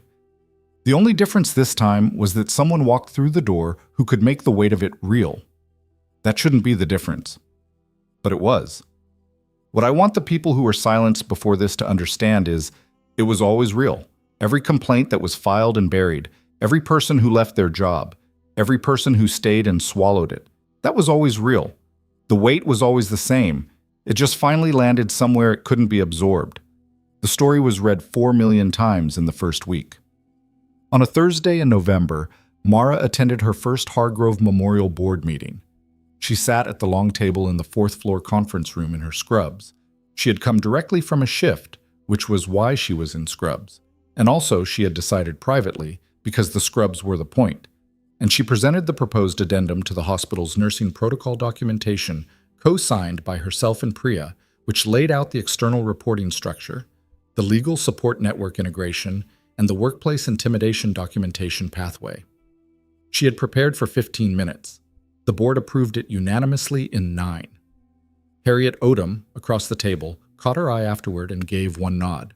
Mara nodded back. After the meeting, in the elevator going down, Gerald Foss stood beside her with his lanyard and his slightly relieved expression and said, "You know this board has never had a clinical staff member present a protocol proposal in the 15 years I've been here." "I know," she said. "They're going to want you back," he said. "Good," she said. "I have more." He looked at her. Something in his face had shifted over the weeks. Some of the administrative overlay had not come back, and what was underneath it was better. "Mara," he said, "for what it's worth, I'm glad you held that line." The elevator opened on the ground floor. "So is Callie," she said, and walked out. Leonard Voss was formally charged 7 weeks after Ruth Callahan's statement. 2 counts of conspiracy to obstruct justice, 1 count of witness intimidation, 1 count of civil rights violation under federal statute. He had retained a lawyer and was fighting it, which was his right, and the case would take time, which was the nature of cases. Time, Mara had learned, was not the enemy of justice. Haste was. The process that moved too fast for accuracy was more dangerous than the process that moved slowly toward precision. Greer's federal case was set for trial in the spring. His attorney's motion to downgrade the assault charge had been denied by the assigned judge in a brief ruling that cited Mara's NCIS statement extensively, specifically the 90-second trajectory assessment, which the judge described as precise and expert testimony that strengthens rather than diminishes the evidentiary weight of the victim's account. The attorney had filed to appeal the ruling. The appeal was pending. Sonia Hartwell's civil case was filed in December. The attorney had assessed the career interruption damages at a number that Sonia had not been prepared for when she saw it written down, and had sat with for 2 days before she called Mara. "Is this real?" she'd said. "It's what the law calls it," Mara had said. 18 months of lost income, lost career progression, psychological harm, future earning differential. She paused. "It's the accounting of what was taken." "It doesn't feel like money," Sonia said. "No," Mara said. "It feels like a record, someone writing down what it cost." A silence. "Yes," Sonia said. "That's exactly what it feels like." The civil case was not resolved quickly. Mara hadn't expected it to be. What it did, from the moment it was filed, was exist. As a public document, a formal account, a piece of the permanent record that said, "This happened, it cost this much, and someone is answerable for it." Diane Ferris came to Ashford in January. She was 53, with the weathered steadiness of someone who had spent 30 years in emergency medical services and had not stopped working despite everything. She had driven from Portland to Columbus for the federal proceedings and had taken a detour through Ashford on the way back because she wanted, she said, to see the hospital. Mara met her in the lobby. They didn't hug. Neither of them was that kind of person, and they both recognized that about each other within the first 30 seconds. They shook hands and then walked to the break room and drank coffee, and Diane said, "I keep thinking about the calls I ran in the year after Carlisle County, the ones where I was second-guessing myself, where I would have been faster, sharper, if I hadn't been carrying that." "You ran them anyway," Mara said. "I did." She held the coffee cup in both hands. "But not at full capacity, and that's the part I can't get back." "No," Mara said. You can't." She didn't try to soften it. Diane Ferris was not a person who needed softening. "I wanted to ask you something," Diane said. "Ask." "When he had you against the wall, what were you thinking?" Mara considered. "I was thinking about the pressure on my airway and the trajectory," she said. "I was thinking about the patient in Bay 3. I was thinking about the geometry of the room and who was positioned where." She paused. "I was thinking that he had made a significant miscalculation." Diane looked at her. "You weren't afraid." "I was aware," Mara said. "That's different." Diane was quiet for a moment. "I was afraid," Diane said, "in Carlisle County, when they mentioned my daughter." A pause.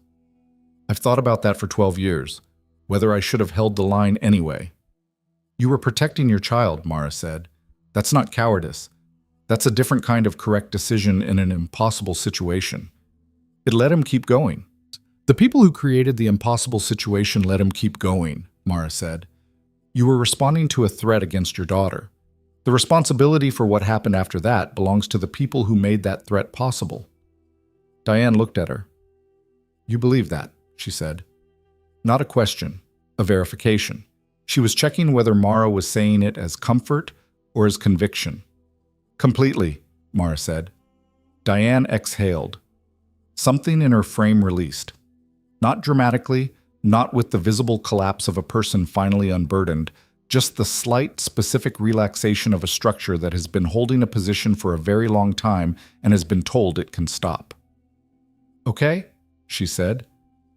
They sat with the coffee until it was cold. Annette. In February, Mara was contacted by a nursing advocacy organization based in Washington, D.C.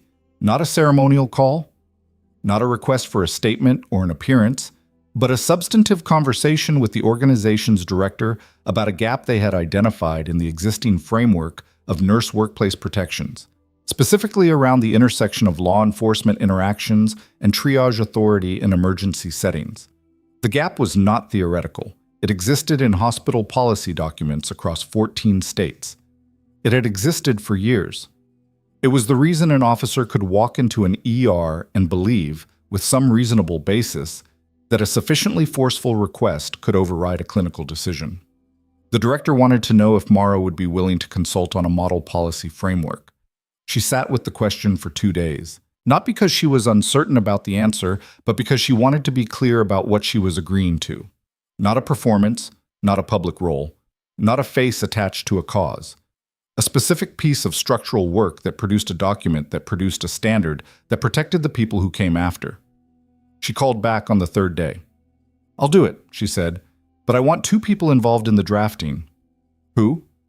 "Sonia Hartwell," she said, "and a paramedic in Portland named Diane Ferris." A pause. "Of course," the director said. The drafting process took 4 months. It was methodical, detailed, argued over and revised. Sonia pushed for teeth in the enforcement mechanism. Diane pushed for clarity in the emergency services application. Mara pushed for language so plain that a nurse with no legal training could read it and know exactly what it said.